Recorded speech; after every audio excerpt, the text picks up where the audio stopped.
So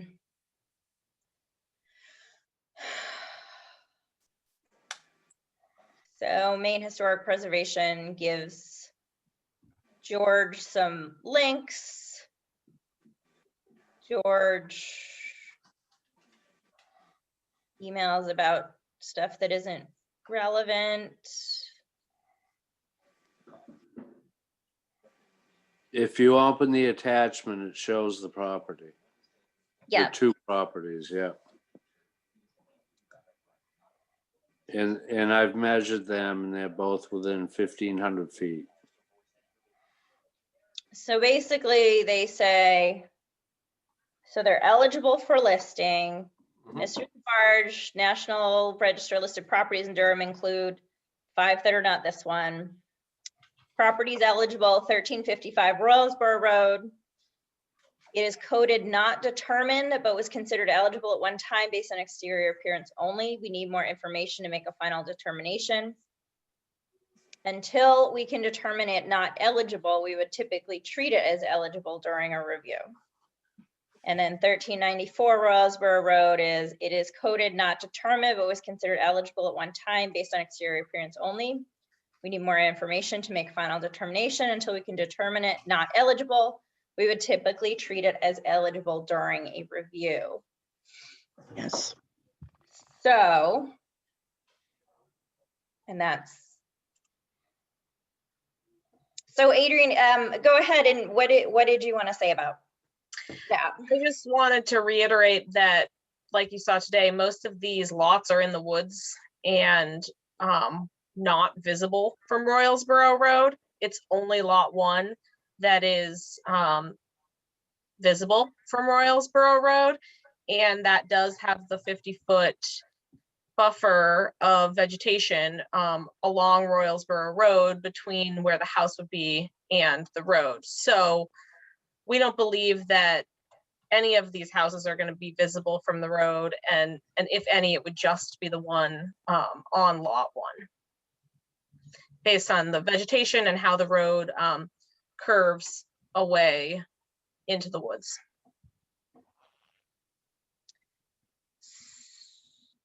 So 1394 is on the same side, but down the road from this property.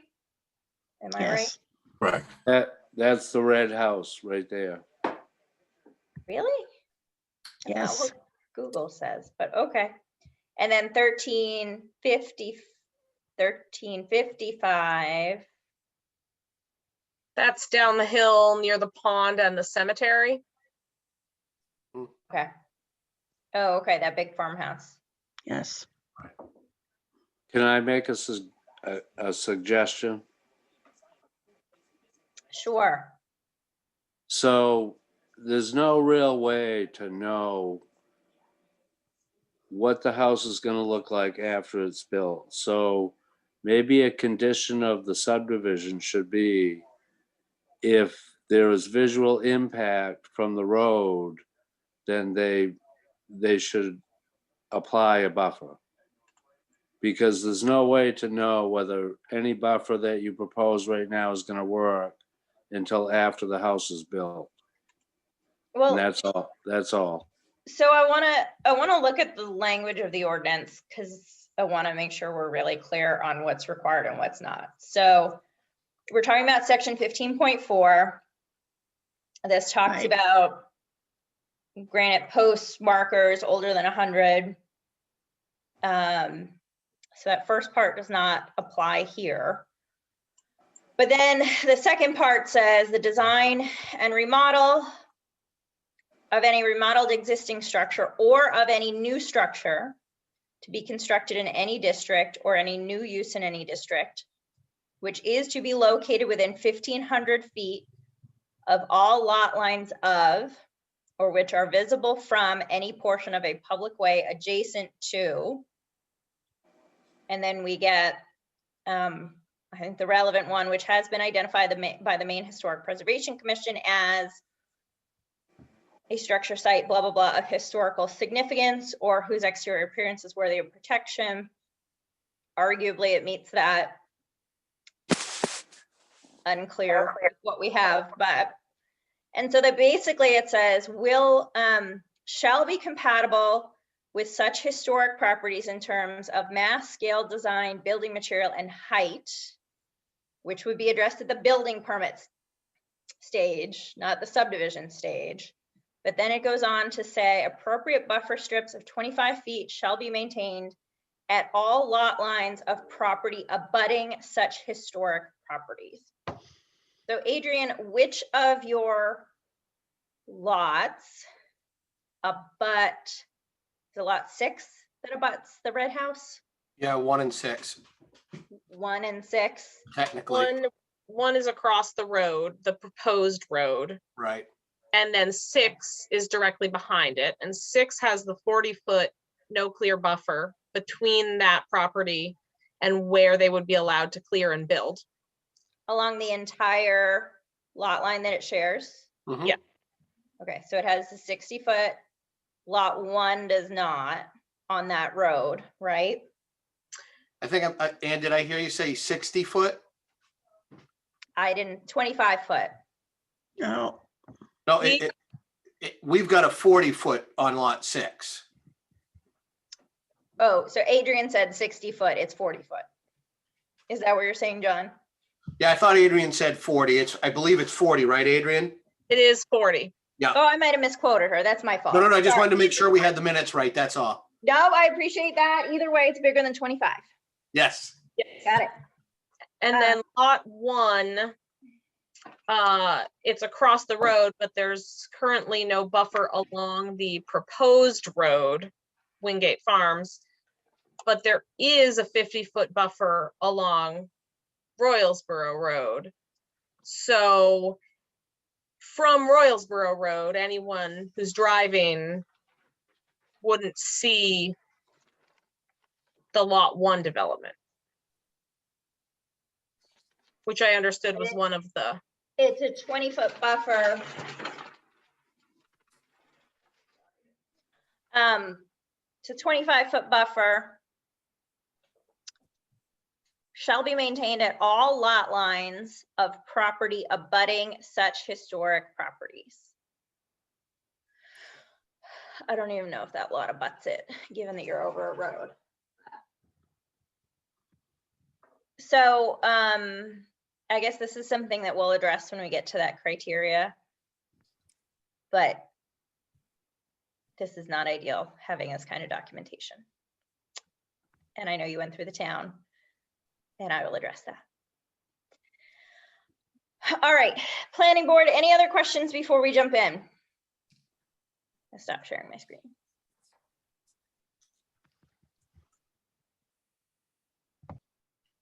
No, okay. All right, so items we had outstanding from last time. If I can find my notes.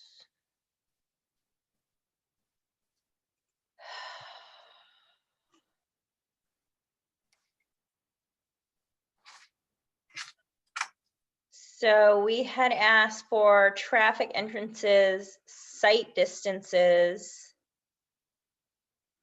to external and internal roads. Do we have that? Do we have the actual, I think we asked for the actual site distances. Yes, I have that documentation. Do we have that documentation? I believe it was in the first package, the Nope, DOT permit. we have a Now, DOT permit. So On that. these folks have $1,500 in escrow, and if you need to have a traffic study, then you could use some of that money for a traffic study. Well, we're not talking about a traffic study right now. We're talking about site distances. so Anne, Yeah, we provided the DOT permit because it's the all-encompassing permit that allows us to have the entrance where it is and allows for the site distance because the DOT took measurements in order to grant that permit. We do not have the DOT's measurements. I did take some measurements. I can share those with you, but again, we felt that the DOT permit was more of an appropriate thing to submit because it's official and documentation from the state. Yep, no, I'm glad we have it, but we had specifically asked for those site distances. So if you want to share those with us, that would be great. Let me make you a co-host so you can share whatever you need to share. Was that on the original DOT permit, the 26655? Yeah, I don't need to share a screen. I just have numbers. Oh, okay, that's great. But it is DOT permit 26655 and the site distance to the right out of the road, which is to the north, is approximately 150 feet. And the site distance to the left, which is to the south, is approximately 427 feet. Okay. Can you say that first distance again? What was it to the north? 850. 850, thank you. And they did have GPS coordinates on that entrance, and they do check out, if that helps. It is right on the property line of the southern property, but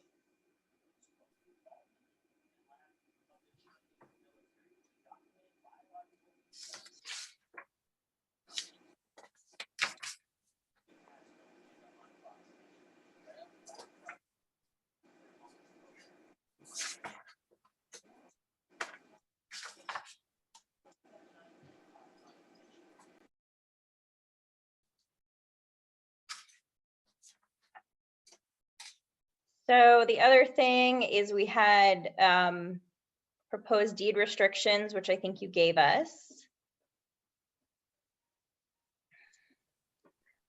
Yep, we listed those on the plan and in our letter. Okay. Okay, and I think those were the items that were outstanding from last time. So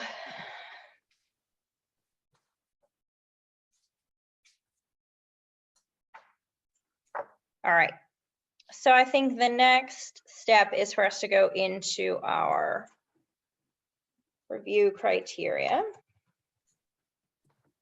and discuss how we think this meets those review criteria.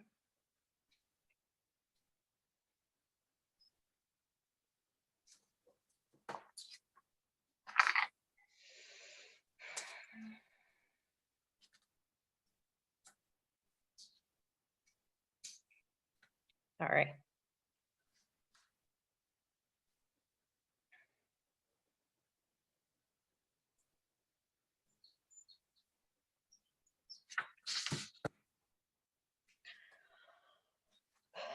So the first is that, where is it?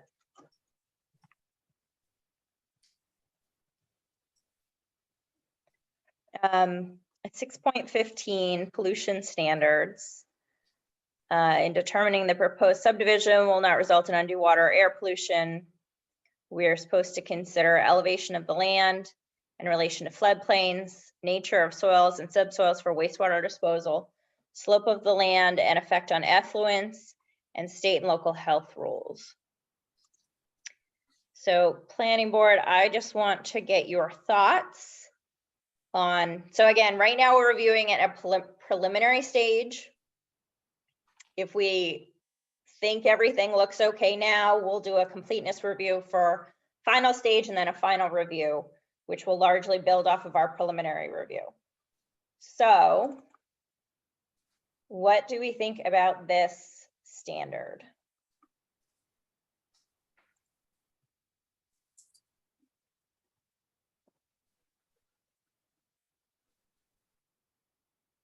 Do you guys have any concerns about any of those items? I think Elevation we've done a in good relation job to of floodplains. stormwater management and stuff like that. Is that what we're talking about? Yep, so it's elevation of the land in relation to floodplains. This review criteria is damn it. Performance standards shall be deemed to be met by compliance with section 2.5 for floodplain. I guess we'll be getting into all of these more specifically, I guess. And I just want to point out that our submission in March before the last meeting, I went through all of these in my letter and wrote to all of them. So if that's helpful and you have my letter dated 3/18, just wanted to direct you to that if it's helpful. Yep, no, I think that's very helpful, and I'm sorry for fumbling around, but frankly, I hate this process. All right, so board members, what do you think? Do you have any significant concerns? I don't have any concerns with any of those issues. I think that we don't really have floodplain issues, or a lot of those don't apply. And the only one I think would be managing water on the site and not affecting wetlands. And I think they've done a good job with that. Okay, anyone else have any concerns about any of those pieces? Yeah, based on the actual site that we saw today and all the drawings that we're seeing, I think they meet all the requirements. I don't have any concerns about it either. Hey, Adrian, do you happen to have that letter in a Word format that you could send me? I believe so. It might take me a minute, but I could email that to you. It'll just be helpful when I'm doing the findings. That would be Okay. great. When I'm Do you doing need the tonight? sooner you can send it to me, the more useful it will be. I don't desperately need it until we get to the final review, when we'll be voting on motions, and it will be much easier if we agree with your findings that I can cut and paste them, Okay, I will get it over to you. and less painful for everyone involved. All right. So the next one is sufficient water standards. So individual wells shall be sited and constructed to prevent infiltration of surface water and contamination. Lots to accommodate wells and septic system. Fire protection water supplies. We've talked a little bit about.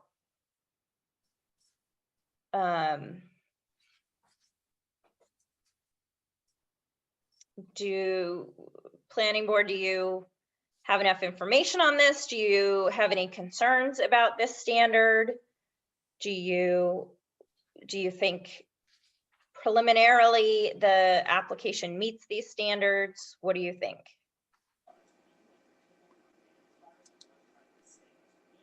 All the units will have to be sprinkled under 13D. Right, so we did get that letter from the fire chief. Yeah. And there is a note on the plan that everything will have to be sprinkled. Yep. We talked through well drilling last time. So does anyone have any outstanding concerns about this one? All right. Say that I do. Okay. Hearing none. Erosion and sedimentation and impact on water bodies. So it'll prevent soil erosion and sedimentation. Cutting or removal of vegetation along water bodies, which we don't have. Topsoil should be considered part of the subdivision and shall not be removed from the site except for surplus topsoil from roads, parking areas, and building excavations. Is everyone okay with this one? Any major concerns?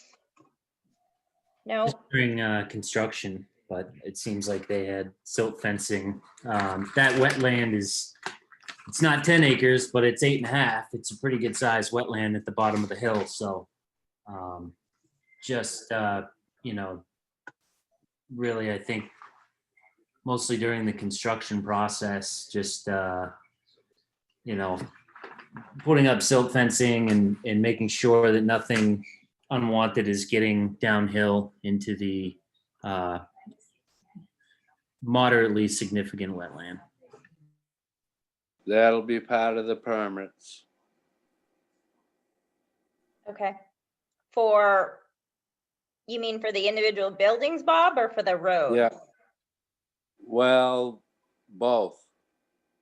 On the downhill side, on the northern side. So erosion control while they're building the road will be addressed through the permitting process? Well, I don't know whether it should be in the subdivision plan or,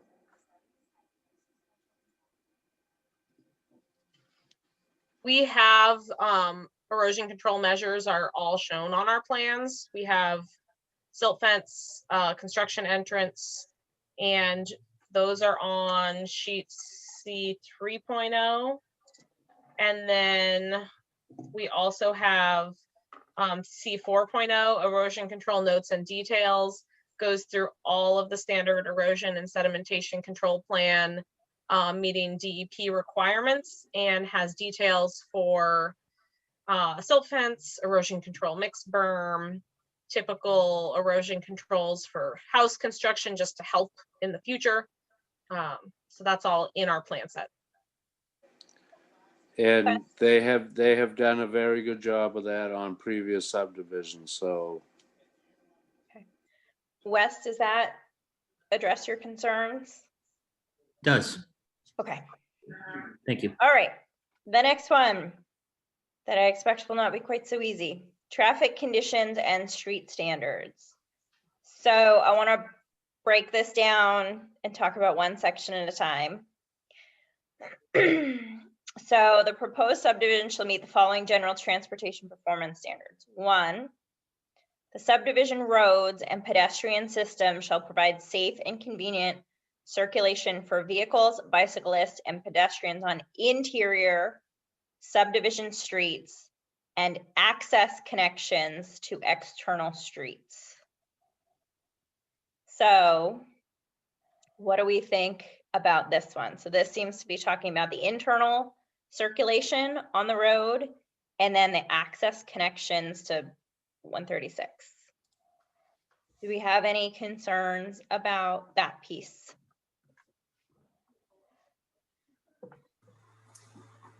Yeah, so, I mean, the DOT permit aside, right? You know, I do have concerns. Those trees that we saw as you're heading out of the site, 136 is right in front of you, you're taking a right. Those trees along the edge of the road, if those were cut, trimmed, that would help. Not sure if we want to consider making that a condition. Yeah.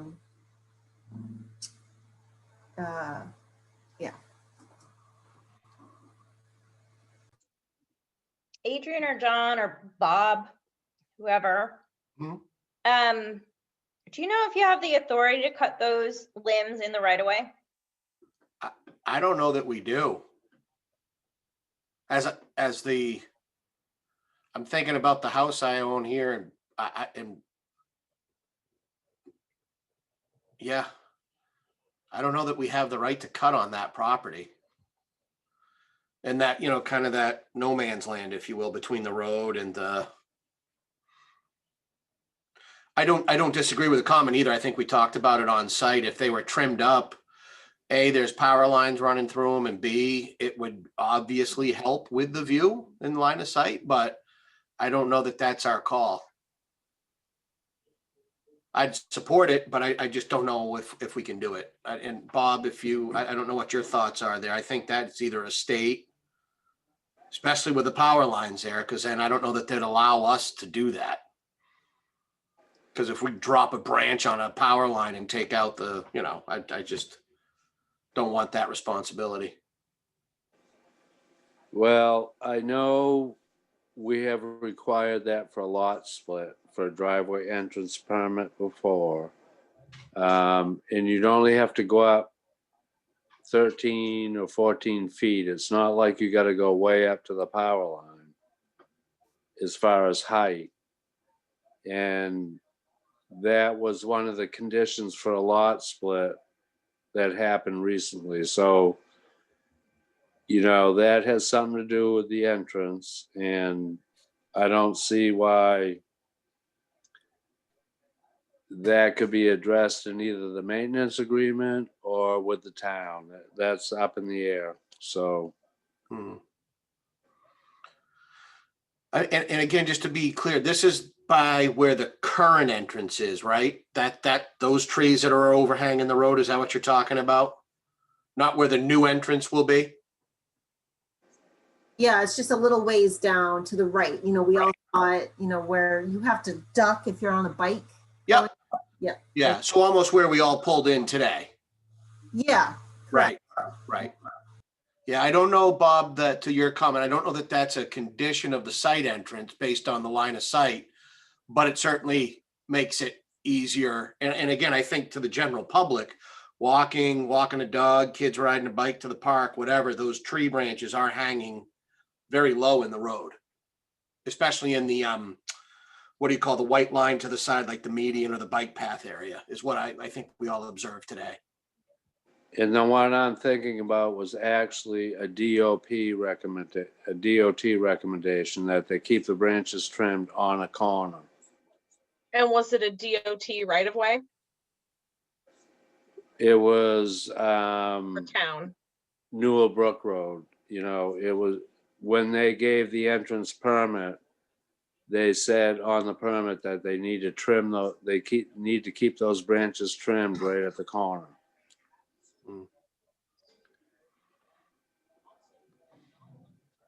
Okay, other planning board members, what do you think about this one? So what's on the table right now? Who do we think can do this? Well, we don't know. So, I mean, one option, because again, we really are at the preliminary stage. I know the applicant wants to move this forward as quickly as possible, and I completely understand that. But one option is between now and the final review stage is we ask them to reach out to DOT and ask permission to trim those branches. And then we at least know the answer. Yes, whether it can be done or it can't be done.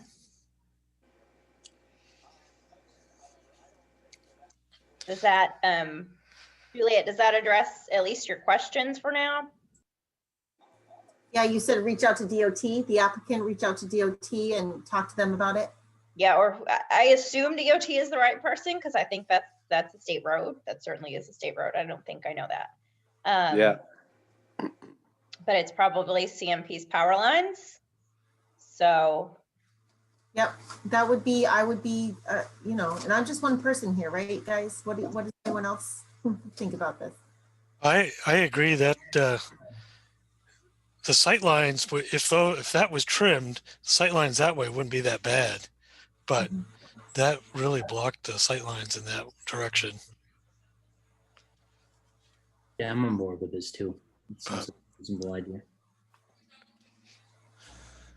Yeah, Alan, it's an easy fix. It's just, It definitely needs to be asked and answered. Okay. Okay, the next one is the subdivision road shall be designed to avoid traffic congestion on any street. Do we have any concerns with this one? I do not. And the reason I say that, because I live right next to a subdivision that has 13 houses on it. And any traffic study certainly did not stop the subdivision. And in this particular case, we're looking at 6, and this is going on to a state highway versus an internal road owned and operated by the town of Durham. Hey, question, guys, for those that pulled into the site today, when you were pulling out, did you have any, what was your experience just tonight? I mean, I paid special attention to that when I pulled out, and ironically, it's kind of counterintuitive as you're driving by there, but sight line is less looking to your left down at the entrance that's there today than it appears to be where the new road's proposed. Yeah. So it's not a good comparison, is it? I was just curious. Comparison to what? To where it's gonna be, right? The I thought it sidewalk. was a real good comparison. When you pull out there and look to your left, the sight line was not that good at all. But when we stood at that bank, you're high enough up on that knoll, so you can see up there quite a ways. Mhm.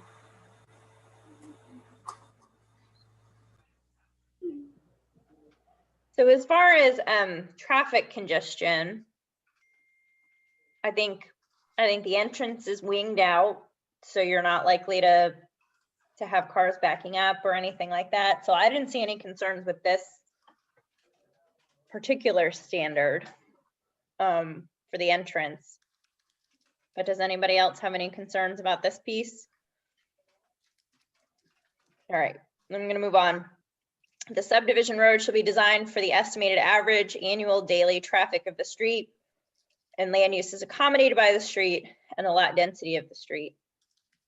So I think now we're talking about the internal subdivision road. It's going to be built to our standards. It's going to be 20 feet wide. I didn't see in your conditions a limitation on any type of commercial activity, John. Is that basically anything that's allowed will be allowed in this subdivision?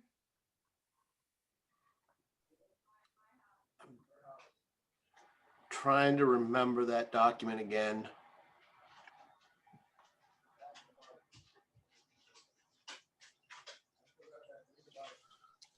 Try to pull it back up. I do know in other subdivisions, if it's not specifically stated, somebody can have a home-based business. Mm-hmm. I think they could have more than a home-based business. I think they could just have a That's business. right. Most of them say no modulars or no mobile homes, and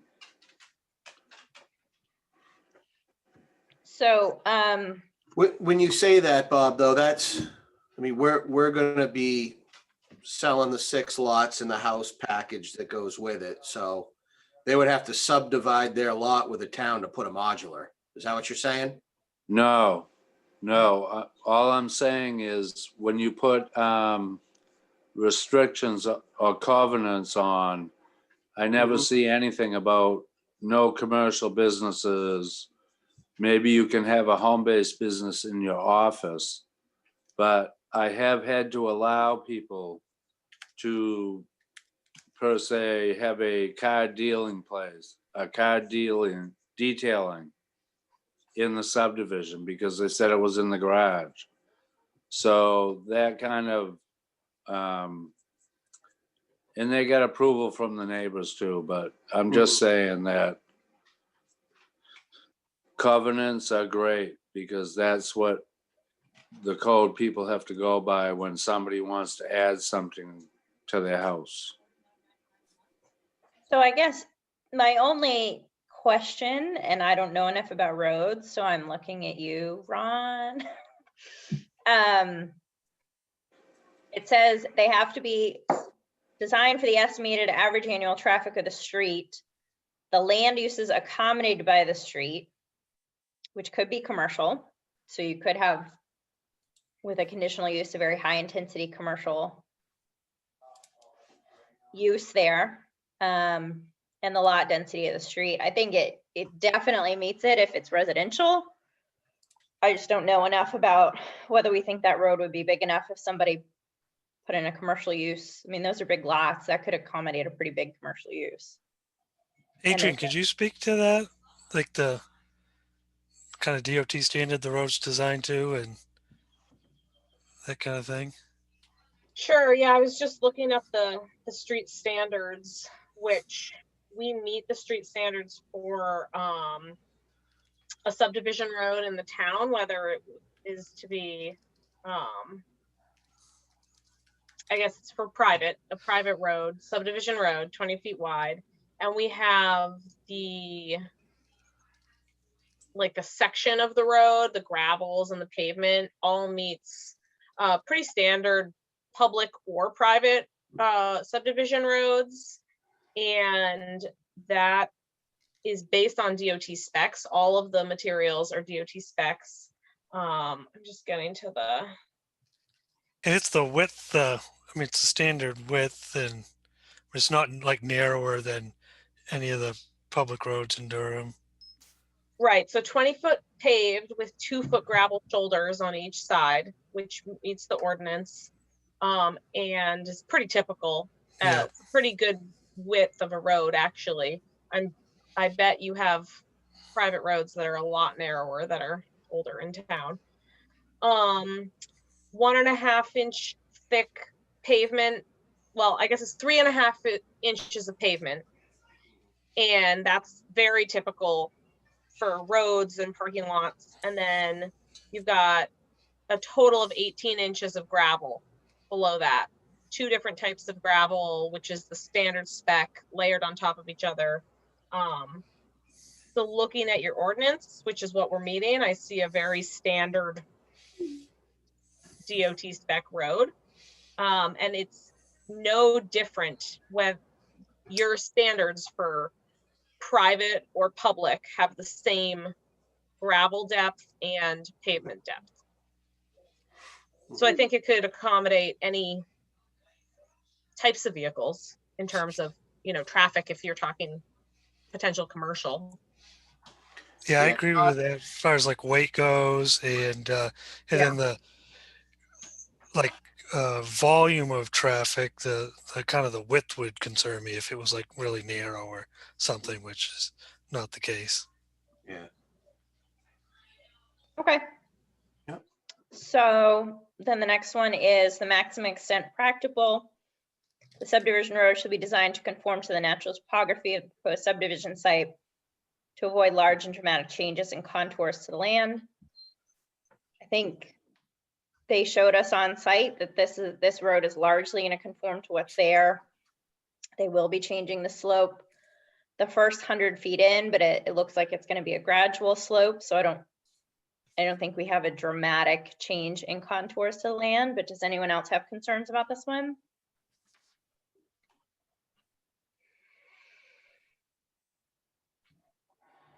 I do not.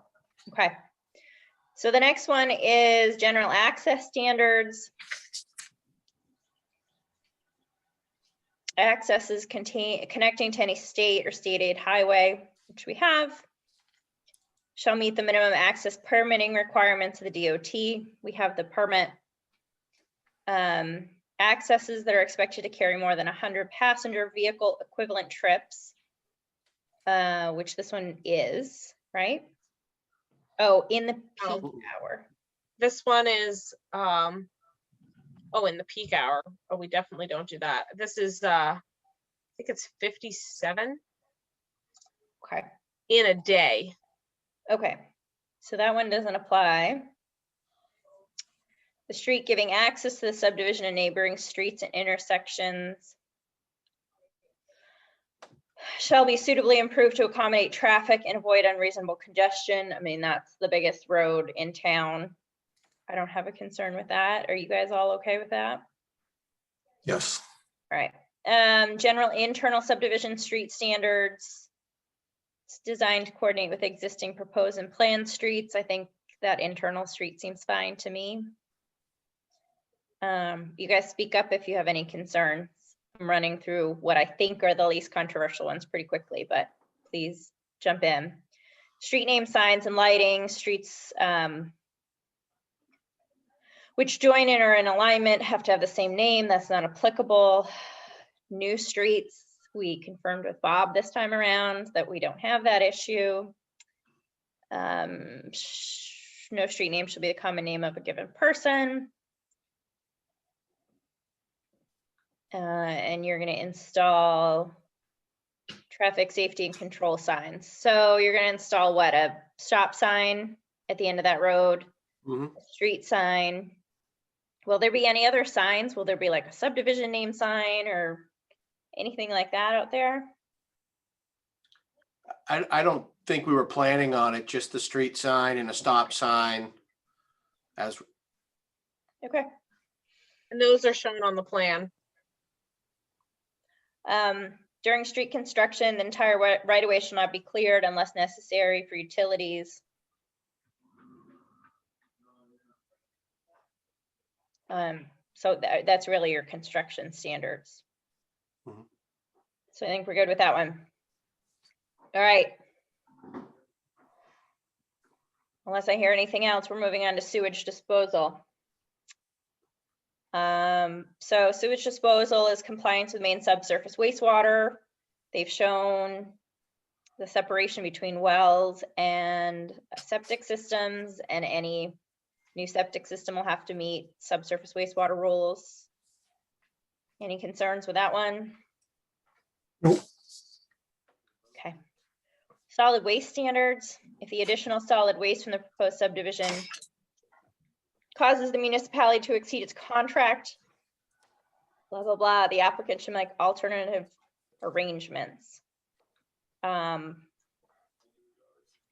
This is 6 homes. Do we have major concerns about the waste from 6 homes impacting the town's agreement for public trash disposal? I don't think so. The location though of trash, is that where we would address this? Whether it's gonna be at the end of the road or it's gonna be at each individual house? It's a good question. That'll be at the end of the road. Okay. One of the concerns that I see there, if there is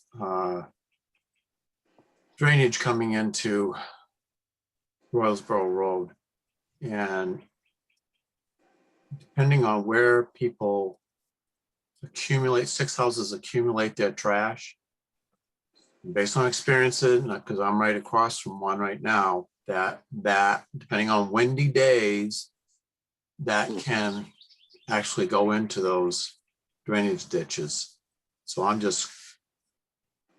I would be certainly recommending that a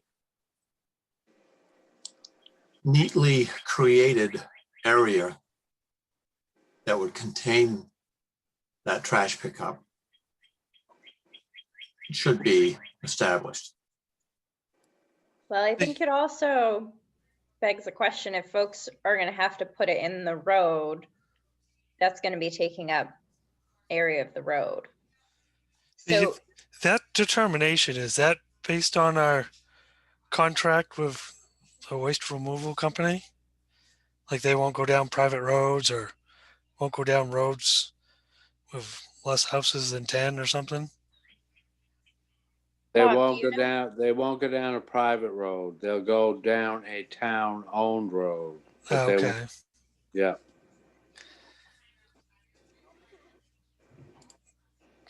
Can we ensure that something happens? Is that within our, We could, yeah, I don't know why we couldn't. We could make that a condition. I agree. I don't think there should be 6 homes, trash cans and recycling bins out on 136. Alan, was there some kind of containment over on Day Road? There is none. There's none. There is none. They No. they basically bring it down to the end of the road. Like I say, there's a catch basin there, and it's a deep catch basin. It's probably at least 4 feet deep. And if we have the ability to control that and make it look nice, I think we should certainly be recommending that. I think where you are, Alan, is on a dead-end road, but I think on Royalsboro, maybe they should go into the subdivision. So that might be a question for the town to ask Hmm. the trash haulers if they could pull into that road. Yeah, you wouldn't want to be putting something right on the edge of 136. No, And No, especially no. stopping right there either. yeah, on the knoll of the hill, you Right. know? Yeah. Well, I mean, they already do that for the other houses on 136. But John, what's your proposal for trash collection in the subdivision? What's the expectation? Where's it gonna be? Is there an area off the, I think, again, we were thinking it was just gonna be at the end of the road. I can also speak to that a little bit, John, if you Yeah, want. please, Adrian, yeah. So at the end of the road on the northern side, so the slightly downhill side, we could widen the gravel shoulder Mm, just to have a flat area that's, 3 feet wide instead of 2 feet wide, so those toters can fit. I don't know what you think about that, John. It would be But pretty, that's still in they would have to turn in to hit that area, right? we could do it either think right at the corner, or,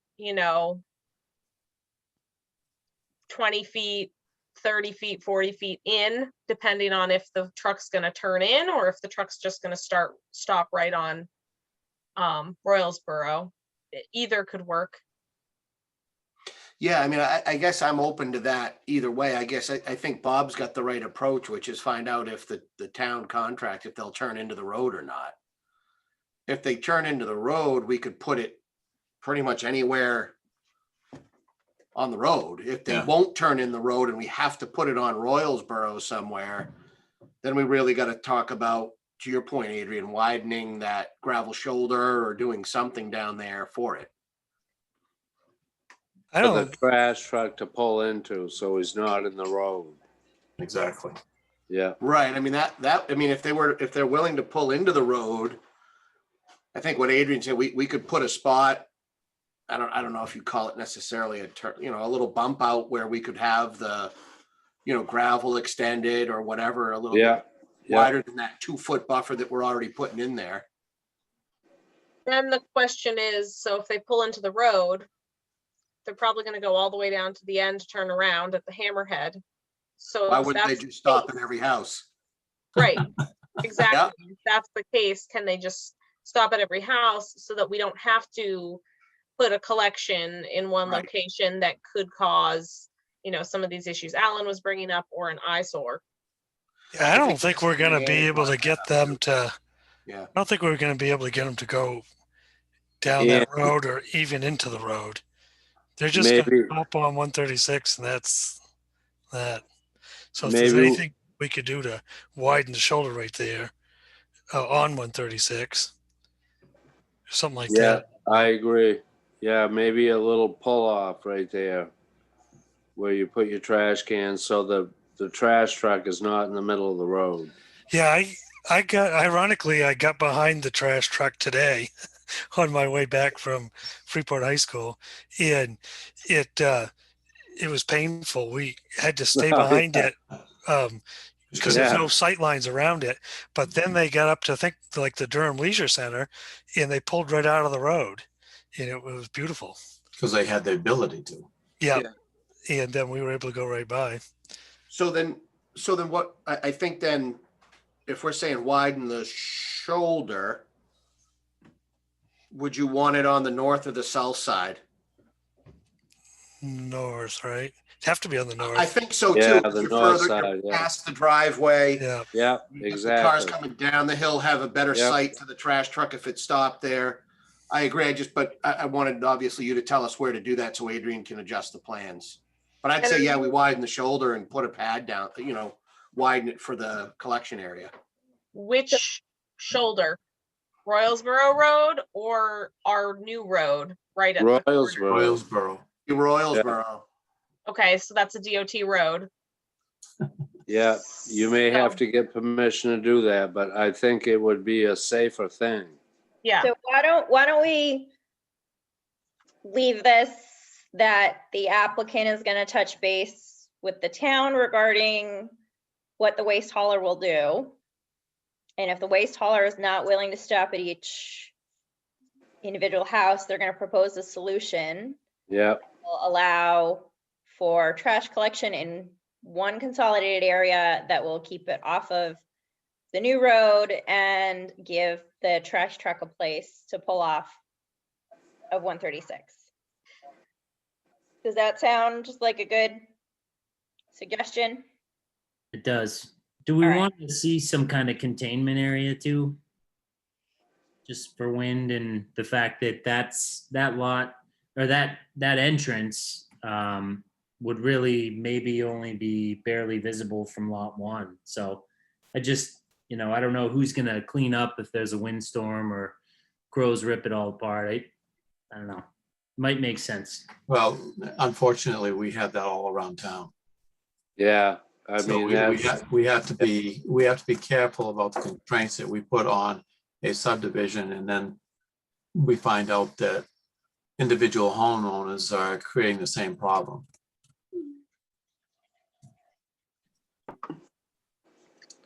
yeah, a containment area would just make it more unsightly, in my opinion. Well, unless you built a nice rock wall containment area, that would look pretty darn good. All right, so Right, the but you're- applicant is going to do some homework and come back to us with a proposal. Yeah. Yeah, I think and I we'll just try wanna- Royalsboro first is the approach. Is that right, team? Yeah. Okay, Oh. perfect. And I No. just wanted to clarify that we can widen an area for these to place the toters and to have like a little bit of a pull off the road, but there's a ditch Yeah. there and DOT needs that ditch and we can't Yeah. widen the road and fill the ditch. So it's not gonna be, the truck will not be able to pull very far out of the road. Just wanted to make that clear so it's not an expectation. Yeah, I think if the gravel shoulders widened a little bit as much as it could be, a good enough portion of the truck could get off the road so that people could get around it and traffic wouldn't back up tremendously. And the drivers are good about sticking their hand out the window and saying nope, and then saying, yep, you're all set. So they can see better than you can. All right. Can we move on from talking about trash? Yep. All right. Impact on natural beauty, aesthetics, historic sites, wildlife habitat, rare natural areas, or public access to the shoreline. So again, we're going to talk about these one by one. The plan shall, by notes on the final plan and deed restrictions, limit clearing of trees to those areas designated on the plan. I think we have that. The buffers are required to be kept. That's both on the plan and at least on that, is it lot 6? That'll be a deed restriction, right? Lot 6 and Yes. lot 1. Yeah. Okay. A subdivision in which the land cover type at the time of application is forested shall maintain a wooded buffer strip no less than 50 feet in width along all existing roads, may be broken only for driveways and streets. And so I think we have that 50-foot buffer along Royalsboro Road, right? We're good with that? Okay. Retention of open spaces and natural or historic features. If any portion of the subdivision is located within an area designated as unique natural area by the comp plan or the main natural areas program. I think we have a letter that it's not. Am I right on that one?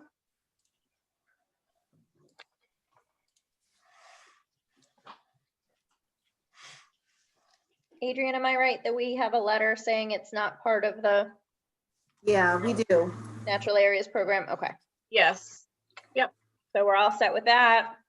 If it's designated, if it has the site or site of historic or prehistoric importance by the comp plan, National Register of Historic Places or Maine Historic Preservation Commission, the subdivision, we have the letter from Maine that it's not, the subdivision itself doesn't have any historic sites. So I think we're all set on that one. Land reserved for open space purposes, we don't have any. And reserved open space land may be, but it's not required to be dedicated to the municipality. Again, we don't have any. So are we good with that one? Yeah, okay. Protection of significant wildlife habitat. I think we have a letter from IF&W, right? Yeah. Okay. So we're good with that. Protection of important shoreland areas, we don't have a water body. So we're all set on that. Anything else on that before I move on to 6.22? No? And Yeah. yeah, sorry, I lost my spot here. Number 2, we were talking about historical potential issues earlier. Isn't that under that one? No, that's under a separate section of 5.14. Okay, so they're separate. Yep. Okay. All right. Okay. Mhm. All right. Conformity with local ordinances and plan standards. All lots, blah, blah, blah, shall meet the minimum dimensional requirements for the zoning district in which they are located. To meet all applicable criteria and design or performance standards in all articles of land use ordinance. So actually, Juliet, I think this is where the historic comes in. I think this is where that road frontage conversation that we had last time comes in. I think this is where lot size and things like that come in.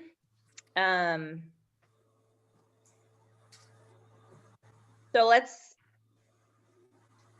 is everyone, and I could go back and read it if you want, but I think with the 40-foot buffer on lot 6, which buffers that lot from the red house, which may or may not be historic and protected. I think we meet the standards of 5.14 anyway. No, I think we should discuss 25 feet off of that red house buffer. Right, adjacent to do you the mean? red house.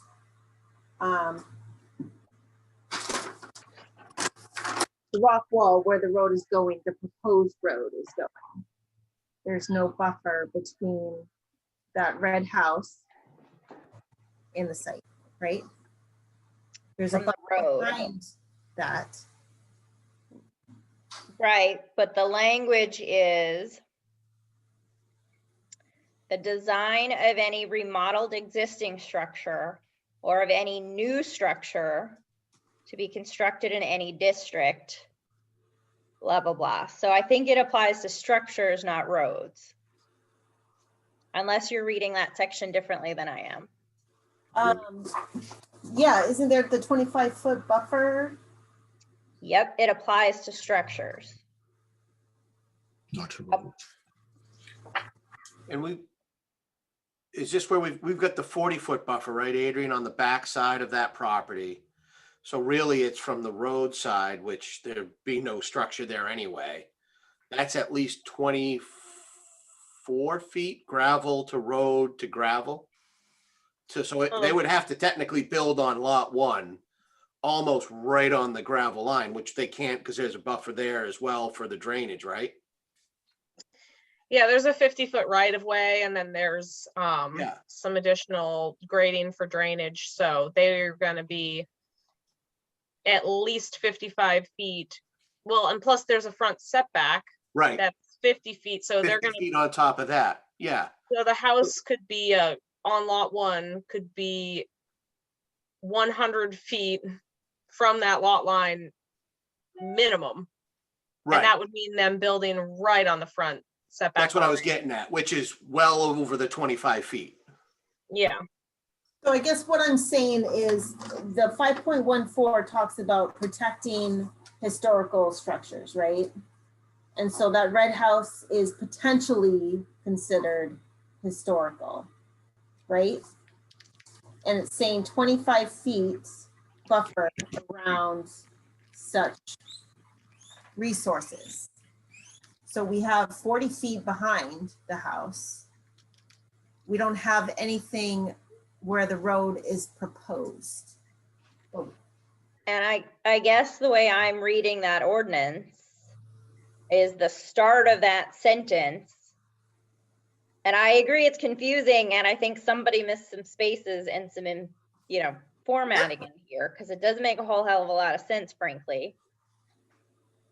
But the way that sentence reads is the design of any remodeled existing structure or of any new structure to be constructed in a district that is to be, you know, next to one of these special places will be on, shall be compatible with such historic properties in terms of mass scale design, building material and height. And then still within that sentence or sub-sentence is the buffer strip. So I'm not sure that relates to anything that doesn't have a structure on it. Would we be assessing though the building envelope comes all the way down there and could potentially be seen? You know, the western, the side closest to the Royalsboro Road, I mean, really approving structure, but we're approving envelopes, I guess. Wouldn't that be possible that there be a structure built there that's about 100 feet with no buffer directly to that red house? With no What the buffer, rule, doesn't it what the have a- rule really says is the visual impact from the road. But that's not what So- it says. It doesn't say anything about that. What I'm reading here is it is visual, Bob, like you're saying, but it's not the road. It's from the property line of the historic property. Right? Well, maybe Candy can answer this question. Because George explained to me that it was all about the visual impact driving down the road. And that was it. So maybe Candy can help. I don't have 514 in front of me right now. But definitely I would go with what George told you, Bob. Because that 514 also refers to eligible properties. And the town also has a list of historic resources in the town that are not just from the National Historic Register. That list is from the comp plan. So it definitely is on those lists. And visual impact is part of it.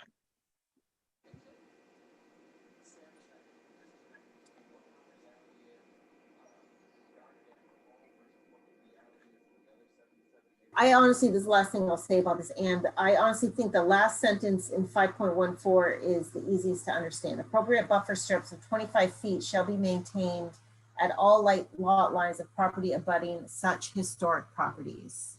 So lot line, right, of historic properties surrounding that red house. We have the 40 feet in the back. We have the road 136 in the front. We have something else on the other side. But on that other side is the proposed access road. And I would agree with you if that wasn't tucked into a subsection B2, which only applies to new structures or remodeled structures, right? If that was on its own, I completely 100% agree with you. But it's tucked into a B2. Yeah, but I hear you, but the design of any remodeled existing structure or of any new structure to be Right. in any district. So it's existing, remodeled, or new. New Right, structure. but there's no new structure. There's a road, right? So there's a new structure on lot 6 and we need a buffer, which we have. Mhm. There's no new structure on the road. There's a road. And I'm happy to be convinced otherwise, but I have to read the language. You are saying the proposed road is what is triggering or not triggering, Is right? not triggering, right? Because the Right. road is not a structure. Not a structure. And it's not in a district. Well, the district doesn't matter. They say any district in here. Well, and even assuming, right, which I think is unclear, even assuming it's protected, I'm not sure we need the 25-foot buffer on the road because there's no structure on that abutting piece. And maybe I'm wrong. I'm happy to be convinced otherwise, No. but it's tucked No, into I agree with you, section. Ann. Yeah, and that's why I was just trying to say that even if you looked at the road going in, road's 20 feet wide, there's 2 feet of gravel on each side, then there's a 50-foot buffer on lot 1 anyway. So you're gotta be close to over 100. If you built right on the front of that lot, it would be over 100 feet away from the property line. Right, but I Yes. think the question we're talking about, John, is whether the 25-foot buffer applies to the road. It does not. Right, It's not a structure. right. Right. Oh, Well, yeah, then that's so- what, so I think the intent of this, I don't think that sentence was supposed to be lumped into B2.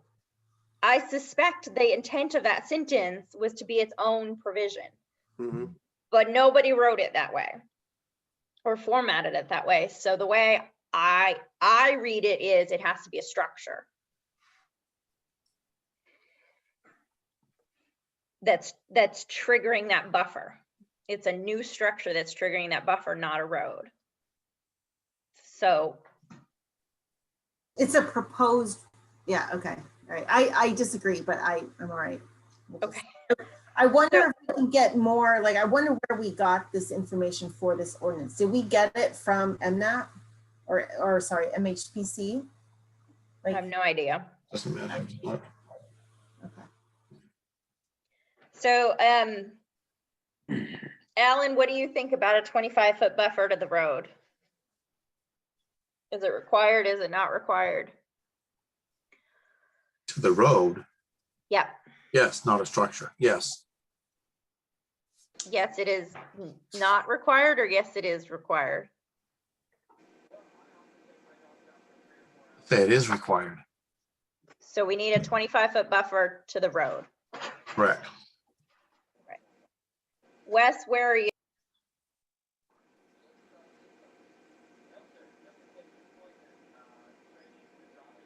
I mean, we're not approving a structure, I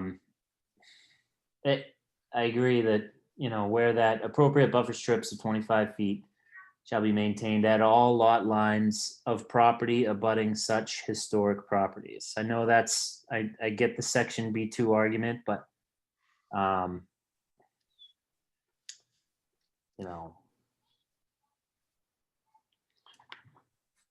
the beginning of that is of B2 is a structure, site, archaeological site, or property whose exterior appearance is worthy of protection from incompatible uses. I mean, maybe that red house falls into that. I think there's probably need for a buffer between that house and the road anyways. So I'm sort of leaning towards that being a requirement. Okay, Ron, where are you at? I'm in the same, I agree with you and Wes. Well, Wes and I disagree, so, Yeah. so you gotta pick one of us. So I wasn't paying attention and So my reading of this is that the 25-foot buffer only applies to properties is only triggered by a new structure, Correct. and a road is not a structure.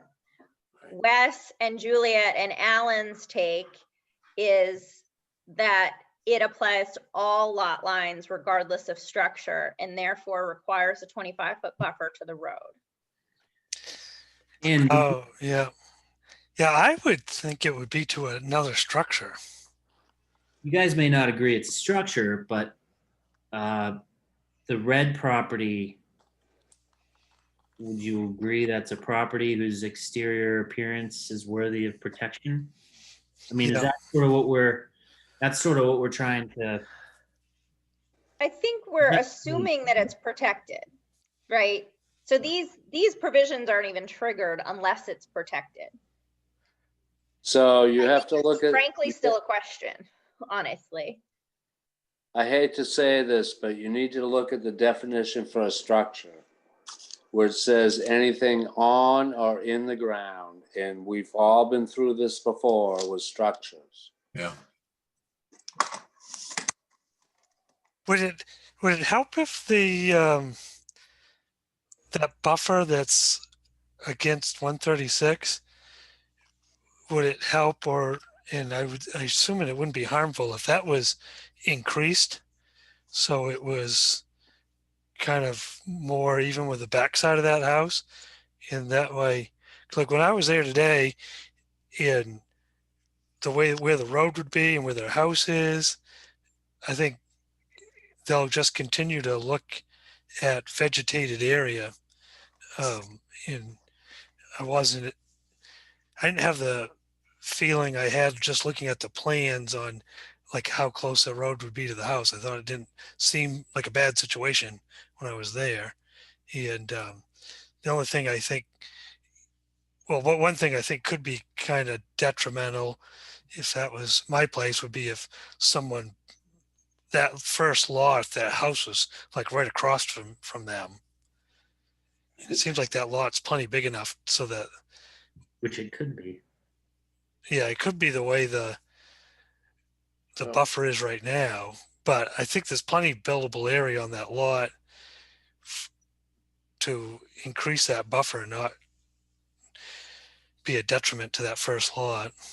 Yeah, I think it would be, because what do you need, 44,000 square feet contiguous building envelope, and they're at 45, and they've got a little leg out back going around the back of the wetlands. So I think they'd probably be up against that as far as getting that lot one out.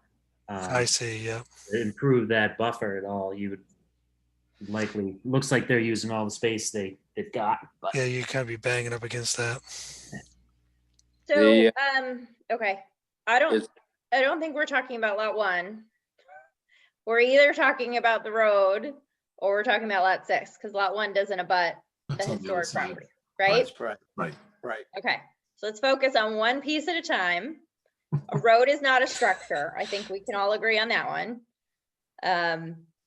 Right, because a structure is anything constructed or erected with a fixed location on or in the ground, blah, blah, blah, excluding driveways, walkways, patios, and other paved surfaces and fences and stone or brick walls used for area separation and not as part of a building.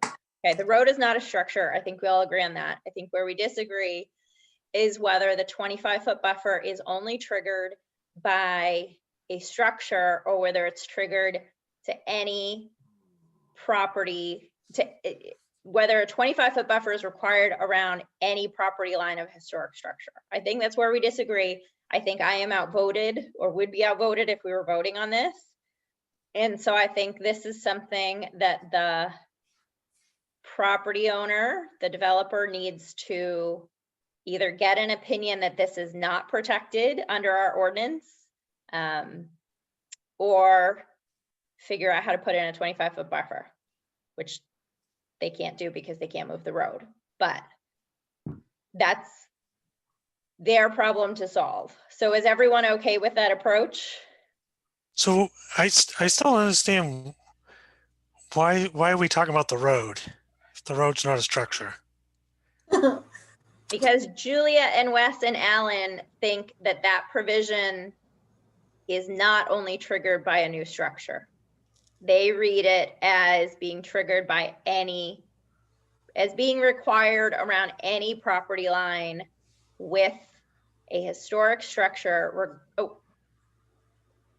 around any property line of a historic property, regardless of whether you're building a structure. Yeah. And so you just are not supposed to do anything within 25 feet? Right, that's how they're reading it. Hey, one thought. I know there's no space between the proposed road and the historic property, but what about the other side? And this might be what you were trying to bring up, Ron, or somebody. That buffer on the other side of the road, like on lot. But that's not on the property line of the historic lot. It's not. Either you read it as it's required on the property line or it's not required at all. You guys are killing me. We're going around in circles. Yeah, that's kind of a different topic. Sorry. Yeah, appropriate. Okay. Okay, so it's either required on the property line or it's not required at all. Yeah, the lot line. Okay. Okay. Yep. Okay. Okay. we're obviously not approving structures in this, but we are approving envelopes for structures with which they'll go. So I think that's kind of an important distinction when it comes to deciding whether or not that buffer should be there or not. You know, if that envelope was pushed back further, there was no possible way to see maybe, but it seems pretty clear to me anyways. But let's keep moving. Yeah, Okay, so we are obviously not approving this final plan tonight, which is fine. So I'm adding this to the list of things that the applicant needs to address in their final plan stage. They either need to provide us evidence that it's not protected, or they need to figure out how to put a 25-foot buffer on that property line, right? For That's the, where- and again, I guess, are we saying for the road? Yeah, yeah. That's not happening. There's Yeah, the nowhere to put DOT it. has told them where it has to DOT go. has told us where it's going and they've issued the permit. That's the road. right. So, I mean, So If you we are can't either meet it, go, I mean, then- so the other side of the road is lot one, not the road abutting the property that may or may not be historical. right. So it's Right, your and I can't, obligation. I'm not, I mean, if the town can't determine if their own house is historical, why would we? Well, we have something saying from Maine Historic Preservation that we should Mhm. treat it as historic. If you Yes. want to do your research and get something from Maine Historic Preservation or something else that tells us Mhm. it's not historic, we will look at that and reconsider it. But that's why we're putting the burden back on you. Right, so we've all assumed that it is. Yep, And we are also assuming that lot one's on the other side of the road. yep, And the ordinance reads again, that it does not abut that property. right. We're not talking about lot one. We're not talking about lot one. We're But- talking about the road. Right, so now we need to, so is this so the argument is the road a structure? No. No, No. The rest of the planning board interprets that as being required, that 25-foot buffer being required regardless of whether there's a structure. Where in the ordinance is this language? 5.14. B2. Not to be.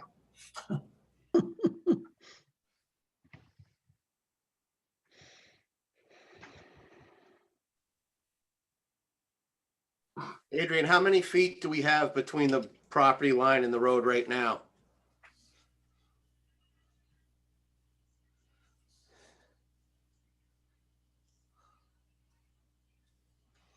I don't know if she's still there. Is Oh, the road, Can what's you the hear me? road? Is the Yeah. Can you road hear me just, now? Yep, I just had to call in my phone because I've been only able to hear part of this conversation and you guys can't hear me because I'm having internet issues. So I'm on my phone now. John, what did you just ask me? what's the distance between the red abutter's property line and our road? Okay. How many feet? Between like the edge of pavement? I would, no, I'd actually probably say it would have to be the edge of the 2-foot gravel on that side. Well, there's a curb there, so it's a little different. Well, yeah, that's the curb and the wall and all, but Approximately 14.5 feet. yeah, so we gotta find another 10 See, feet. right now, if this was not historic, there is no buffer between the property line and where a right-of-way access road Right. goes. Right, right. So the key here is whether that it's historic or not. And we have paperwork that says there is that potential that it should be. right. Yes. I guess, I mean, that's the I mean, again, I don't think anyone's arguing it has the potential to be. Will it be? Is it? I don't know how that determination gets finalized. And that's So I not, think you need to work with Maine Historic Preservation and get us a final determination or something that says otherwise. Right, but so the language of our ordinance is, which has been identified by the Maine Historic Preservation Commission as basically a structure of historical significance, or a structure whose exterior appearance is worthy of protection from incompatible uses due to its historically aesthetic qualities. So based on the email that we saw from Maine Historic Preservation, I think it definitely meets B2, may also meet B1, but if they are willing to clarify for you that it doesn't meet either, we'll take that information. John, I can email you the contact and a example of a letter to them tomorrow. Thank you, sir. Yep. And so I believe that process requires some involvement from the homeowner. It does. Basically, I'm saying you guys gotta figure it out. Because right now, based on the information we have and polling the board, we would deny this subdivision application for not meeting that section. So this is something you will need to figure out for your final plan phase, or we will deny it. Is that clear where we need to go? Okay. Was there any wiggle room in where the road came out? Like, did it have to be exactly on that property line, or could it move down some? Well, we're already within 25 feet of the entrance, so it's already a violation. Right, but could it move to the north some? No, No, it can't. it can't. There's no wiggle room according to the DOT permit.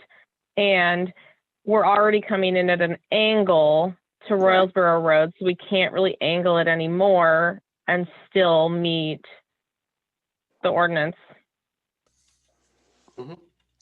To, like, you know, gain distance as you go away. Yep. So basically, you're telling us if it's deemed historic, this piece of property is undevelopable because DOT won't allow you to enter anywhere but right here, but now the town won't allow a road there or even a driveway because you need 25 feet. Right. You could And buy they can click. 25 feet of the neighbor's lot. Well, that would be an advisory decision from the Maine Historical Society.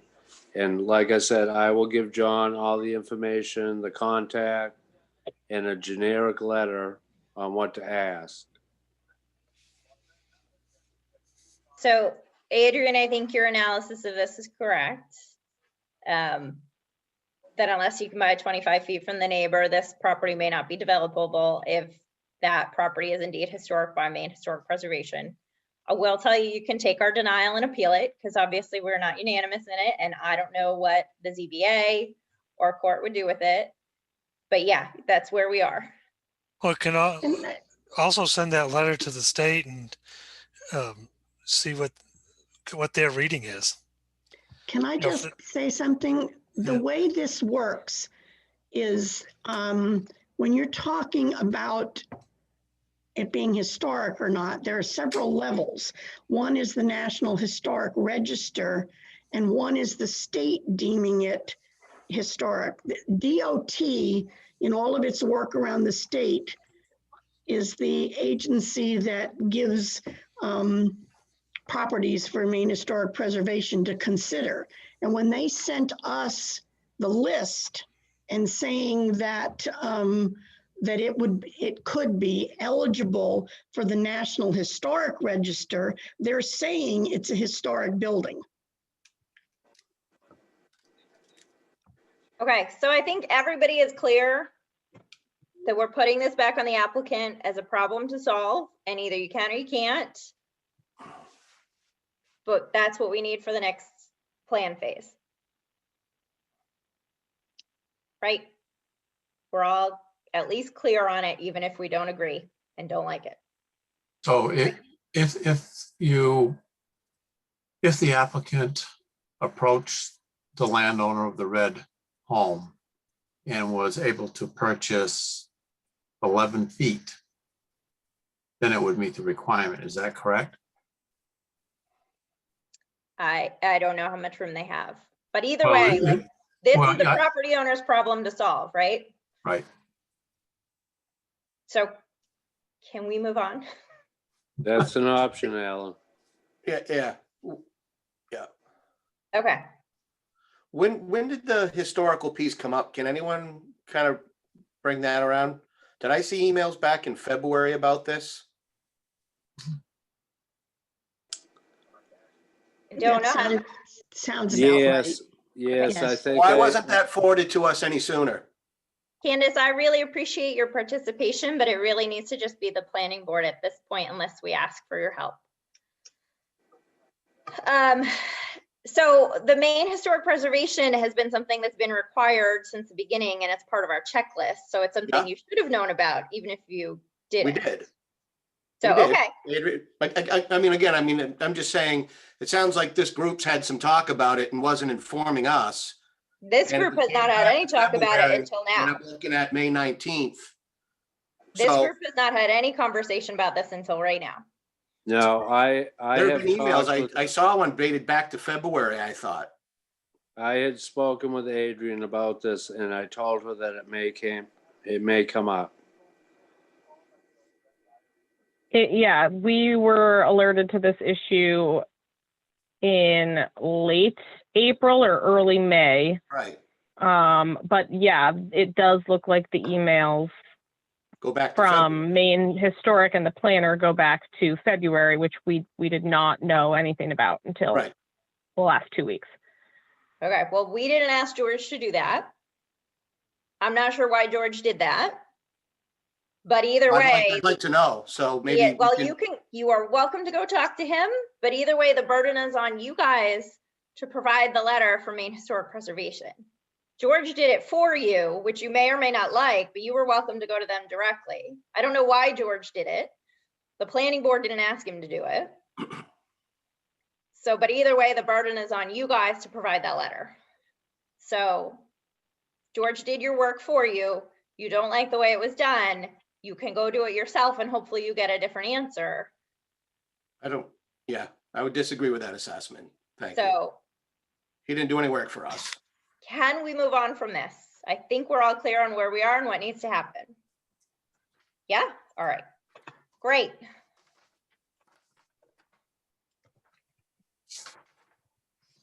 Let me figure out where we were.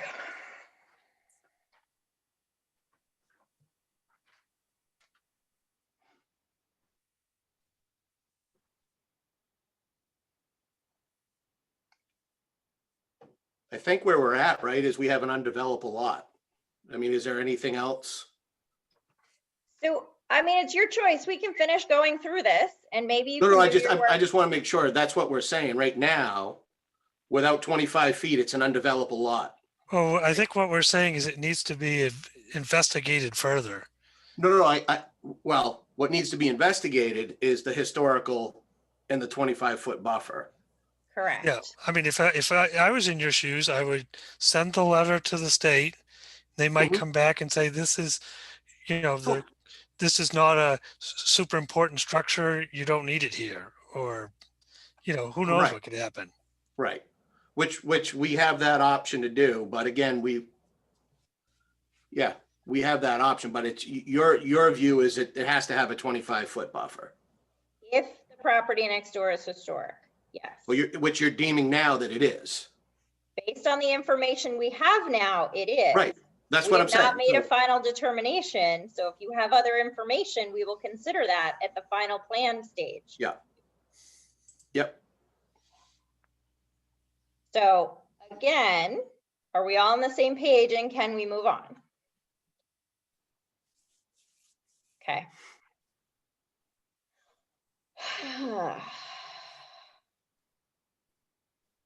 So we talked about solid waste, natural, so planning board, we're okay with it meeting the rest of the ordinance standards, right?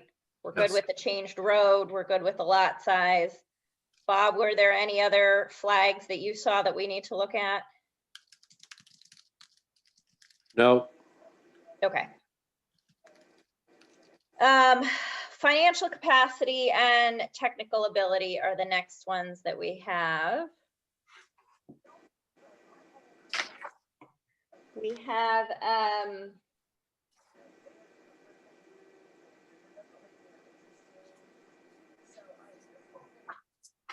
we have a cost estimate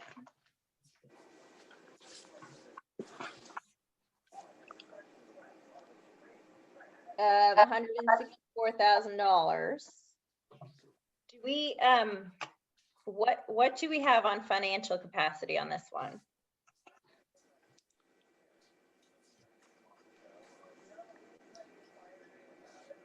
Well, it's like the catch 22 again, where they would like to get a bond, but they don't own it at this time because they're waiting to see if they can have a subdivision. So it's the old catch 22, and the bank has said that they will sign anything if it's approved. Is that right, John? Close, Bob. I think the way we'd say is our purchase and sale agreement is contingent upon a subdivision approval. Yeah. Until we own the land, we can't apply for credit for it. We wouldn't be using credit anyway, a standby letter of credit or a credit instrument like what your paperwork showed. So we've been back and forth trying to talk to the town regarding an escrow account where we'll be putting the cash. And we're still waiting for those instructions on what the town requirements are. Whether it resides at our bank, whether it resides at your bank, who needs to be named on it, et cetera. We don't have that information still. So, but you have the cash? We're going to do an escrow instead of a letter of credit, yes. Do you have bank statements showing the cash? I could. Yep. I think that would do it. Again, I just a bank statement instead of the actual instructions that we're going to need to use, whether it gets approved or not. Because my bank's going to need to see that before they authorize the transfer of any funds. So I think we're talking about two different things. So you will need a performance guarantee to make sure that you do the work, right? And that's in the name of the town. And if you fail on this, which we've had, the town can act on the performance guarantee and can finish the work, right? That's So right. that's one piece. What we're talking about right now is, do you have the financial and technical capacity to actually do the work? Forget about whether you skip out or not. Do you have the funds, or are you basically someone who's flying by the seat of his pants and has $5 to his name and has never built anything before, and we have absolutely no faith that you're going to be able to do this? So the performance guarantee is our backstop, and our financial and technical capacity is evaluated up front to make sure that you're a legitimate developer who can carry out this project. Does that distinction make sense? It does make sense. I'm trying to remember, and Adrian, keep me honest. Did we have that second requirement? Yeah, so Anne, during the submission in March before our first preliminary meeting, we provided a letter from Katahdin Trust Company regarding, with Ronald Miley, who's one of the people in the PNS, which I believe covers the financial capacity. What John was kind of getting into was the performance guarantee, which I know is on the final checklist, but we were, trying to get everything in for that as well. So we are still waiting on some information from the town to get that part straightened out. But I believe this Katahdin Trust letter covered the financial capacity. Okay, great. That's what I was asking, was for you to point me to where I should be looking. I appreciate that. Yeah, it's attachment 8. So are you guys all okay with it? So one thing, and I brought this up last time, is who the players are and how they're all related. And we have the PNS in one name and the application in another. So we updated that as well. So before, we were originally applying under Vodor LLC, but the PNS was under John Weeks and Ron Miley. Yep. We have changed the applicant to just be John Weeks and Ron Miley. to match the PNS to keep it all the same and straightforward. Okay. And Voter LLC is still in your plans though, right? We will remove that for the next set. Okay. Okay. So then now our PNS, our financials, and our applicant all match, right? Yes. Okay. All right, planning board, any concerns on financial and technical capacity at this point?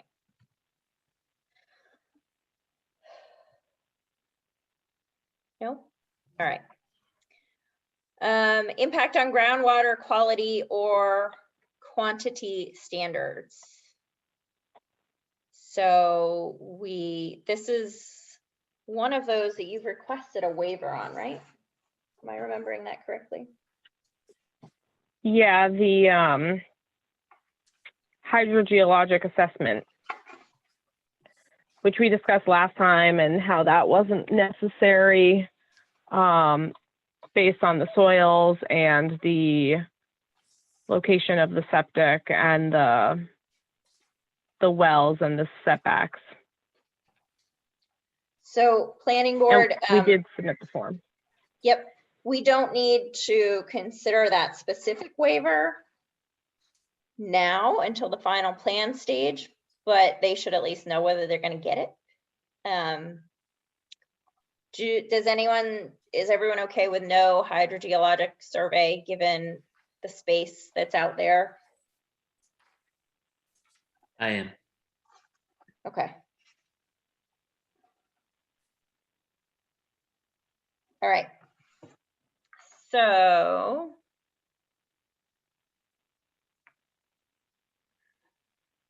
no subdivision shall increase any contaminant. I don't think we have any reason to think it will.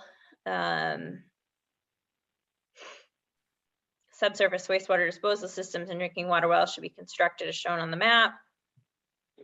So I think we're okay. I think we're okay on groundwater quality, right? Any concerns on that section? And then we're onto groundwater quantity. Shall not lower the water table beyond boundary of the subdivision. Shall not increase runoff. And in all areas with documented limited groundwater availability, planning board shall consider a requirement that a note be added to the final plan requiring that each lot be provided with a drilled well that produces an adequate supply for domestic purposes prior to sale of the lot. So we did have a well driller letter, which is what we usually get in these situations, saying they have found water in this area. Do you guys have any groundwater quantity concerns? No? I honestly feel like we should, next time we go back to the drawing board, let's look at this ordinance, this section, right? The quantity part, because we don't, we got to change this. Sorry. Okay, well, based on what's written, right, it's 8:45, and based on what's written there now, do you have any concerns? No. All right, moving on. Floodplain management standards. They are not in a special flood hazard area, so are we okay with this? We are. All right. Identification of freshwater wetlands, rivers, streams, or brook standards. I don't think we have a small wetland that does not meet the 10-acre, but it's shown on the plan anyway. Do we have any other concerns with section 6.26? No. Okay. No. Identification of farmland standards, all farmland of 5 or more acres that is an active farm production shall be identified on the maps. We don't have any of that. Stormwater management standards, site location of development permit. This does not require review under site location, right? Correct. Okay.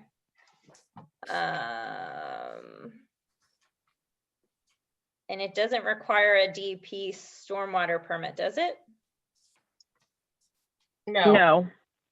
Okay.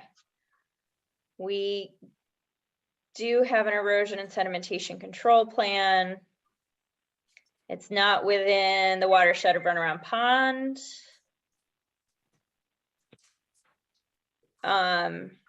And we don't have any information that this has a history of flooding or is in areas with potential for future flooding. So are we all okay with 6.28 stormwater management? Yes. Okay. Spaghetti lots. We do not have any spaghetti lots, nor do they front on any water body. So we're good. Impacts on adjoining municipalities. We don't adjoin any municipalities. Compliance with timber harvesting rule. This is not in timber harvest, right? This is not in forestry, right? Correct. Okay. Reservation or dedication and maintenance of open space and common land. There is none proposed.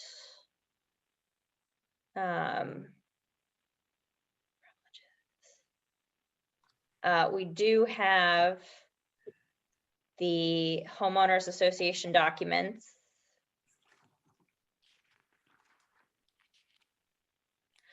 The final plan. So I don't think we have the articles of incorporation, do we? We just have the bylaws. Am I correct on that?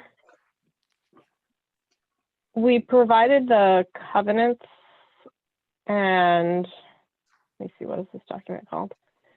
Declaration of covenants, restrictions and easements for the subdivision based on the town's form or template, Okay. and updated that for this project. So we do have for 6.32, it says the final plan application shall include the following: covenants for mandatory membership, which I think we have.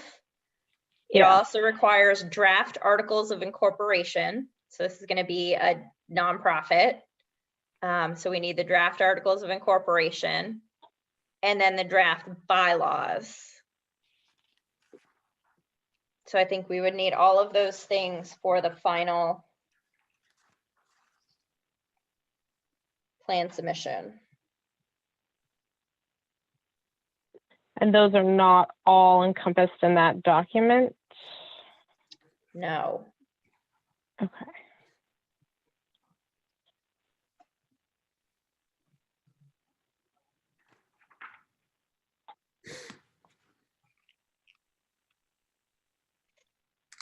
What was the second one you said, Anne? Bylaws. The other one. Articles of incorporation for the association itself. Yep. Okay. I think you have most of the relevant information in here. You know, like Article C says we're not consistent with blah, blah, blah. The bylaws of the association shall govern issues such as meetings, da, da, da. So it certainly contemplates bylaws, but it doesn't have them in here. And it would be separate from the covenants. Okay? Okay. All right. So in combination, the documents referenced in subsection D shall provide all of the following. You have the lien in there.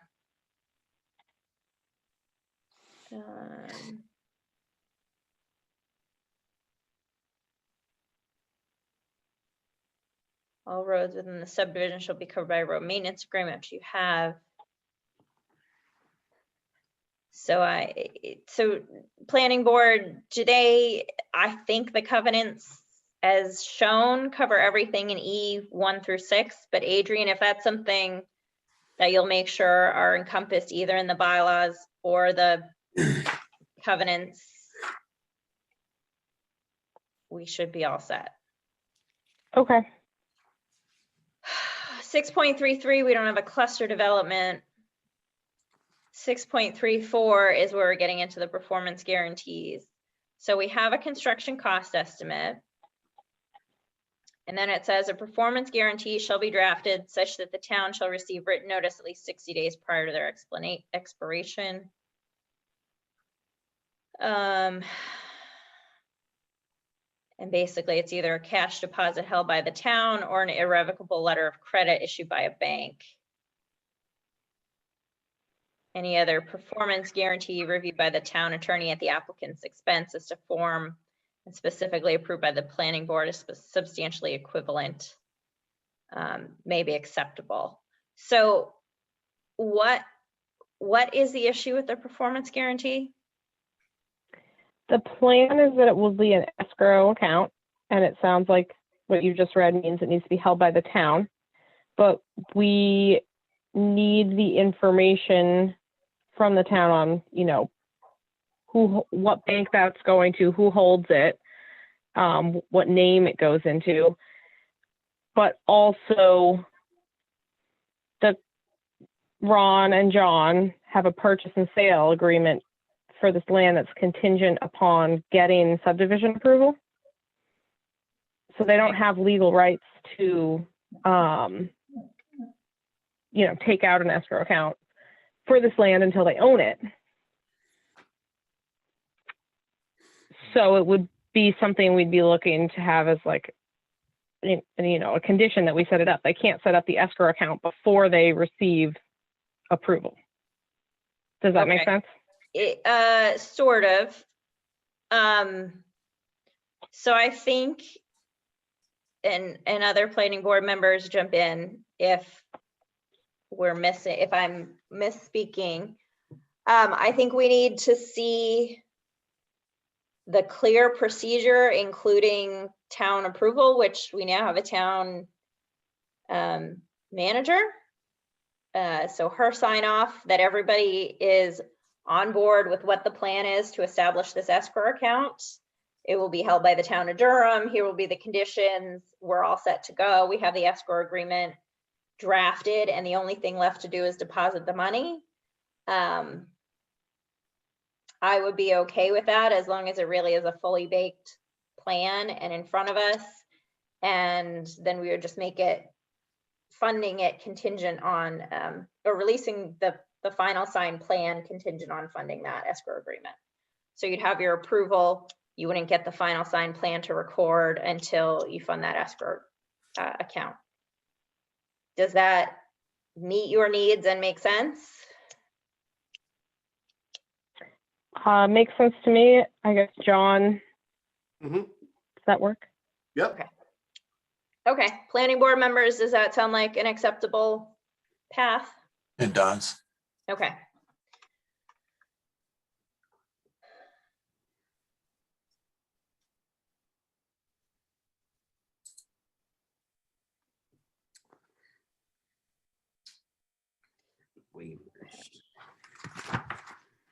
And that's separate from the inspection escrow account, right? We're clear on that?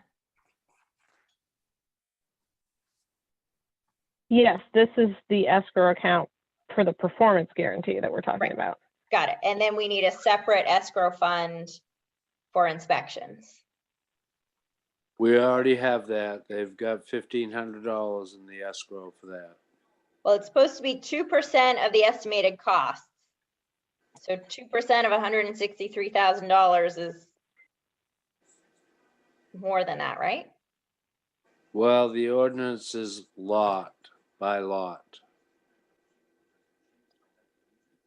What do you mean by lot? Well, the escrow for inspections is based on how many lots they have. So presently they have $1,500 in the escrow account for inspections. So that one's all set, is the other one. Well, I mean, the ordinance says prior to the release of the recording Mylar, the applicant shall deposit with the municipal officers a check for 2% of the estimated cost of the required improvements to pay for the cost of inspection by a qualified engineer hired by the town. Am I missing something, Bob? Are we talking about different things? No, I was talking about they have already paid for the escrow for any inspections or any reviews that you require. So you're talking about the technical review fee in case during the approval process, Yes, on a second opinion, right? yeah, Okay, yes. this is a little different. This is after approval. They're gonna put $3,200 or whatever 2% is in a separate escrow account for you to use during inspections if you need technical help. Does that make sense? I thought they had already paid for that, and if it needs replenishing, then they have to replenish it. Nope, I think the current fund is if we need help. And the subsequent fund is if you need help.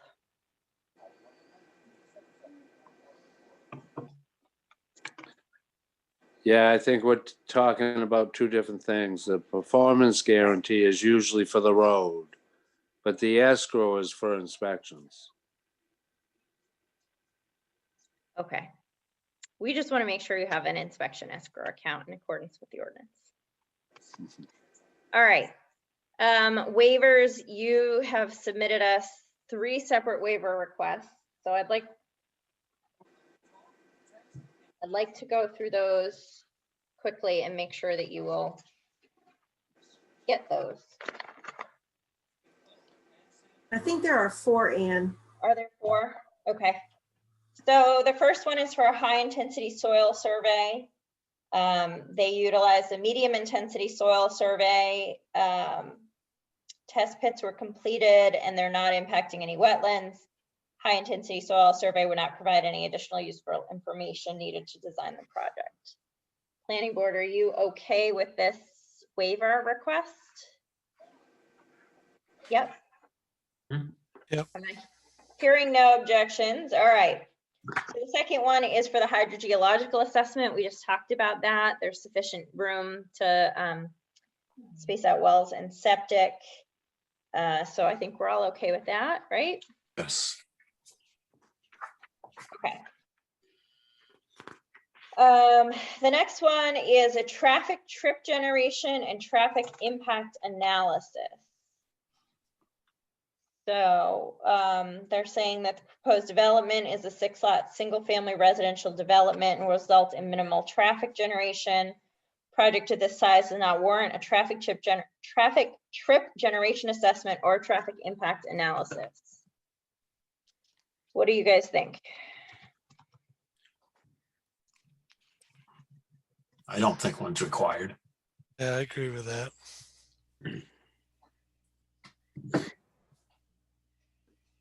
Okay, it's also for subdivisions projected to generate more than 140 vehicle trips per day. So it's not even required for this subdivision, I don't think.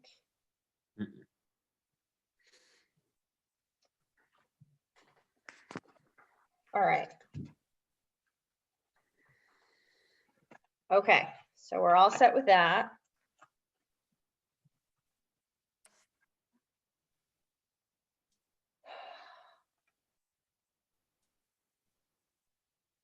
Board may allow applicant to combine final and preliminary plan,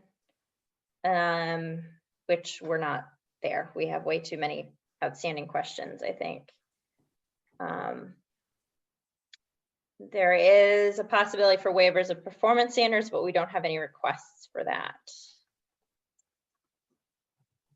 So I think that takes us through our, And they also submitted a waiver for traffic impact.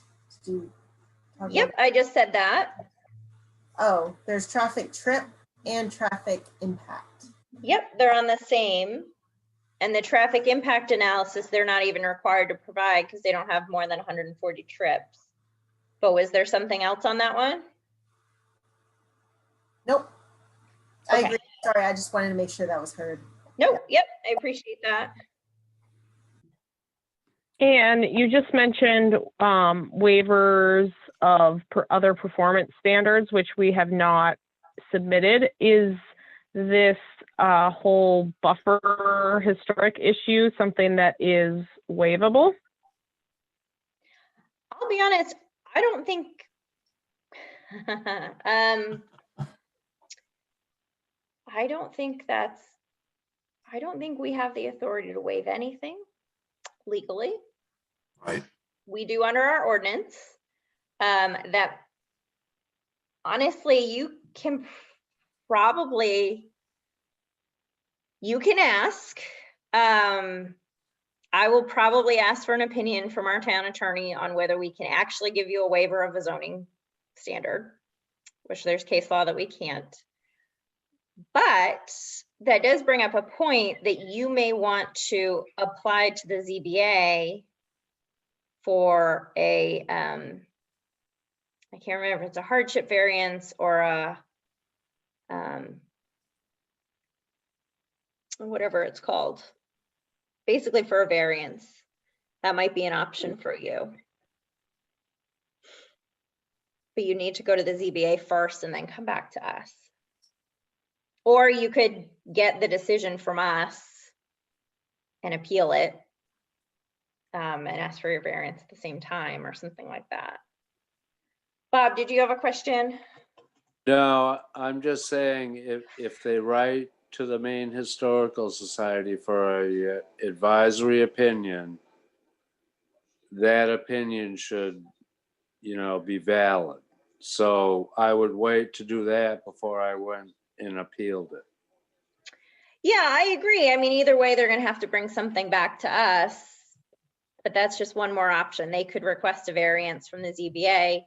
They could request a waiver from us that we'd have to decide what to do with. And actually, Adrian, if you think you're gonna do that, will you give me a heads up so I can request a legal opinion from our town attorney on that? Sure. Yeah. I have no idea what we're doing yet, but Yeah, no, I will I let you fully know. understand that there's a lot to digest after this meeting. But if you are gonna do it, if you give me a heads up, that would be better for everyone. Yep. Okay. I am looking for our standard.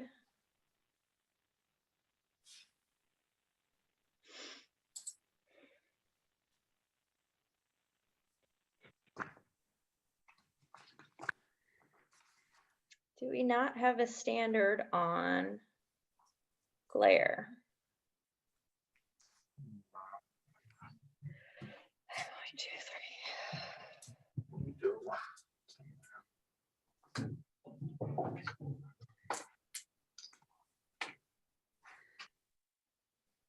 three. I honestly think that's gone now. Hmm.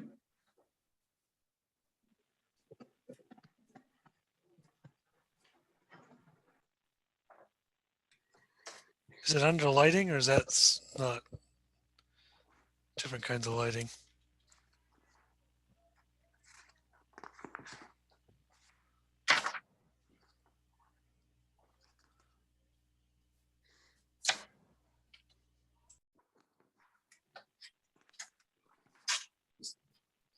Nope, I think that's something else.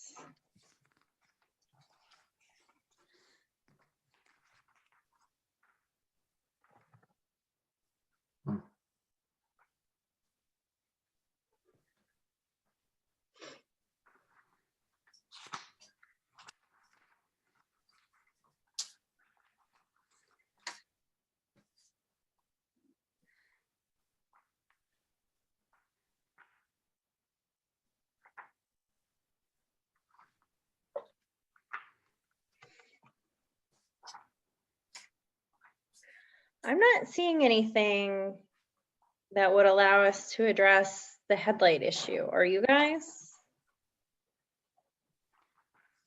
I haven't seen anything yet. I'm looking.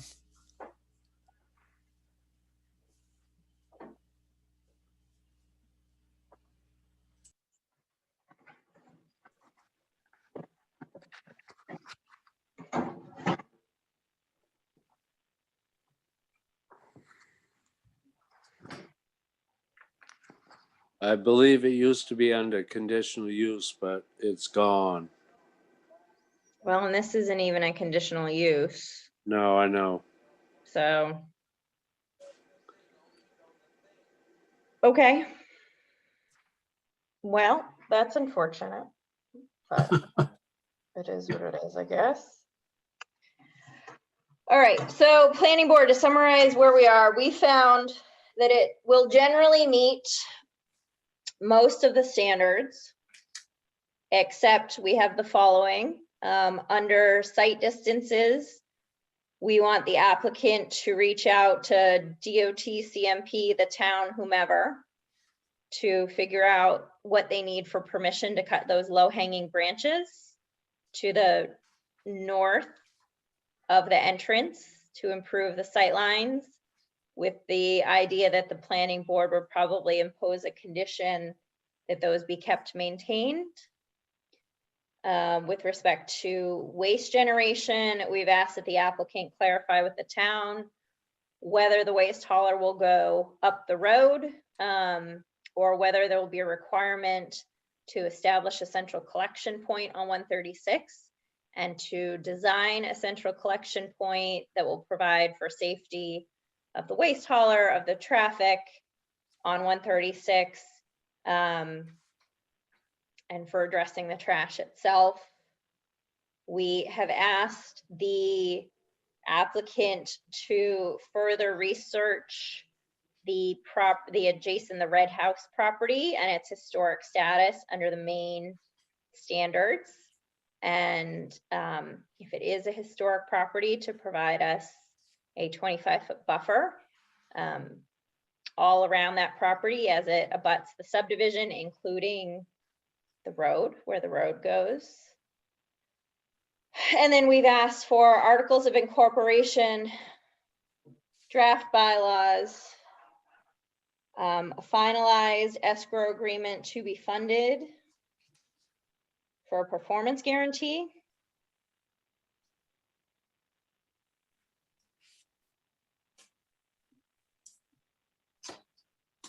Anything else? Yeah, and when the applicant talks with the DOT, maybe a question for them would be expiration of the permit. I was going to ask the applicant when they planned on starting construction, maybe right after the application approval. I know we talked about this a little earlier. I do think there is an expiration date on that permit, but just to check in with the DOT on that.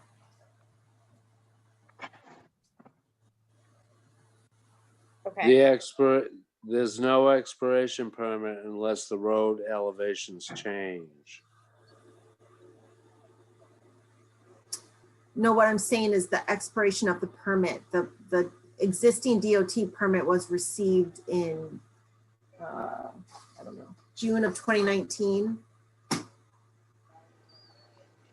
think there might be, I think it might even be a 2-year window to start construction.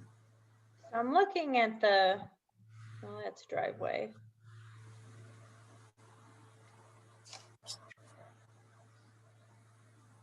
Under the driveway rules, they expire within 24 months. I don't know if that's the same.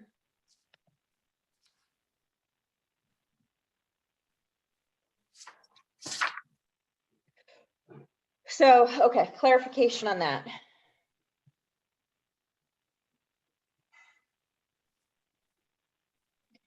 Anything else?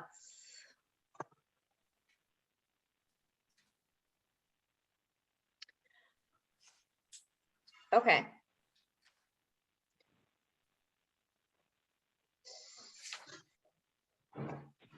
So,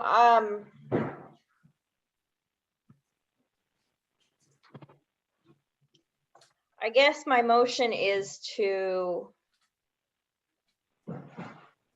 find that the planning board preliminarily approves the subdivision plan with the 1, 2, 3, 5, 6, with the 7 outstanding issues that I just identified.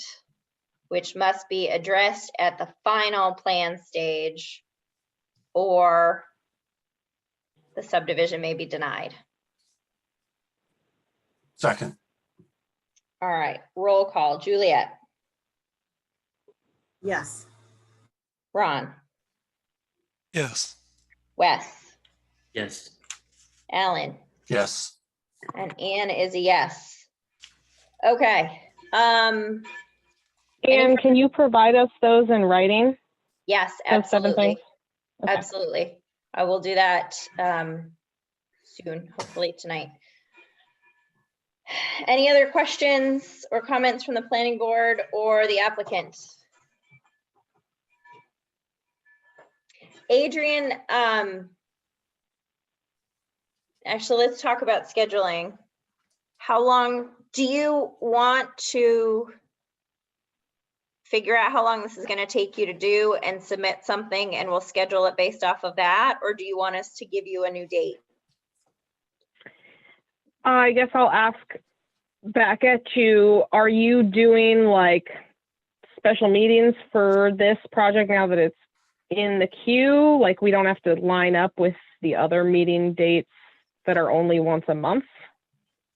Well, I guess that's why I'm asking. So right now we have 2 scheduled for June. We have our regular meeting, which is probably full. Although we could sneak you on that meeting if you got done fast enough. And then we have a second meeting that's a site walk and public hearing for another subdivision that we cannot get you on. I don't know if the planning board wants to schedule a 3rd meeting in June to hear this, or whether we would just put you on our regular July meeting. When are the June and July dates? So the regular June date is June 2nd. July will be July 7th.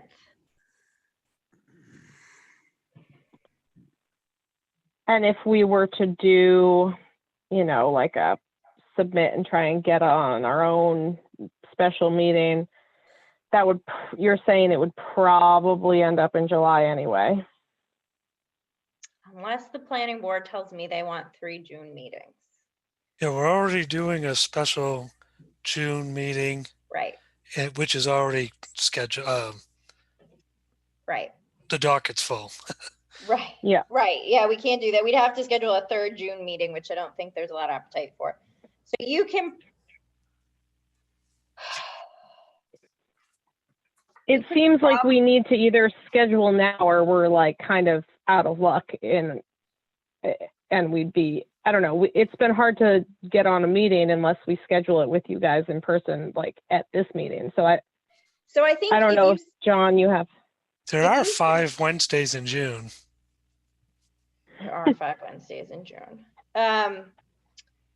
So I think if you get a submission in, you can get on the July regular meeting. And you would be the first because you're continuing business. If that's too late for you, I don't hear anyone saying they want a 3rd June meeting. I'm not overly opposed to it, but I get from the silence of others that may be the case. I don't That's want a to. lot. I don't want to. When is your 2nd June meeting, just so I can look at a calendar? It's the 16th. Yep. So it would have to be the 23rd. Nope, nope, I have another meeting the 23rd. It'd have to be the 30th. So honestly, if it's the 30th, it might as well be the 7th. Yeah, it's only 1 week before the 7th. Does it have to be a Wednesday? No. It's easier for scheduling, like we know they're available. Yeah. John, do you have any thoughts on trying to schedule a special meeting, going for the July 7th, or getting back to the board? Again, I don't have a firm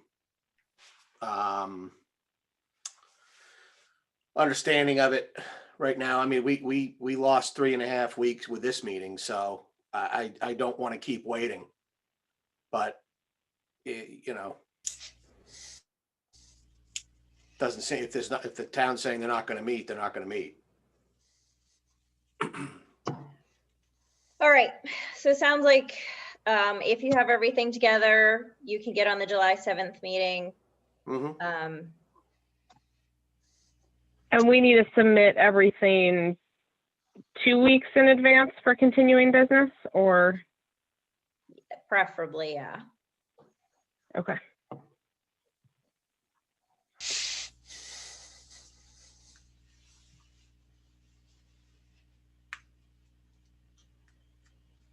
I guess we'll probably go for the July 7th meeting unless, you know, if we find out in the next week that we have everything, we can email Bob and you, Ann, and see if there's potential to get on a special meeting on the 30th.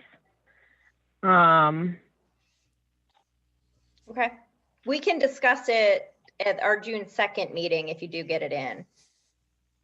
Okay.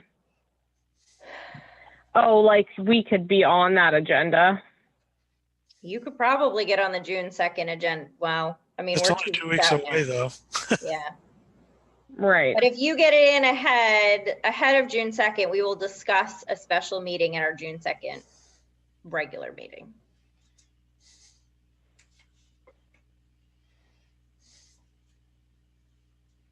Okay. And there are only 2 conditional use permits for the June 2nd meeting. Only. Okay. Yeah, they've So been far. taking us a while. Well, but today's the deadline, isn't it, Bob? Yep, So only 2. yep. And they're both minor conditional use permits. I appreciate you saying that since one of them's mine. No problem. No, right. All right, Adrian, do you have any other, or John, do you have any other questions? As long as we get the 7 things that you need, you know, in writing so that we can, because I only was able to write them down, you know, as we went. So I don't think I have any other questions besides getting those. Okay. And with respect to the historic piece, you might want to talk to a land use attorney to talk about your other options, including a variance. Yep. And then the one other thing was the escrow. So you had mentioned we need to get some sort of a letter with the town manager with the process. Is that one of these 7 things? Yes. Okay. So I'll have exactly what you're asking us to do in Yes. writing. Yep, we Okay, just thank you. want to make sure that the town and the applicant have a really clear understanding and agreement on what that looks like, and the only thing left to do is fund it. So, but I will, I'll put that in writing for you. Okay. Thank you. And also the Historical Society usually gets back within 5 days. They're not gonna take 3 weeks. Yeah, Bob, if you can provide your contact over there. Every time I've tried to reach them, it all has to be done by mail and it takes like a long time. So if you have somebody No. who we can call, that would be great. I will send John all that information tomorrow morning. Great. Thank you. Yep. Right, anything else? Nope, all right, I will take a motion to adjourn then. So moved. Can I have a second? Second. All right, Juliet, Yes. Ron, Yes. Wes, Yes. Alan, Yes. and Ann is a yes. All right, thank you guys. Have a good night. Thank you, Night. Kathy. Thank you, Bob.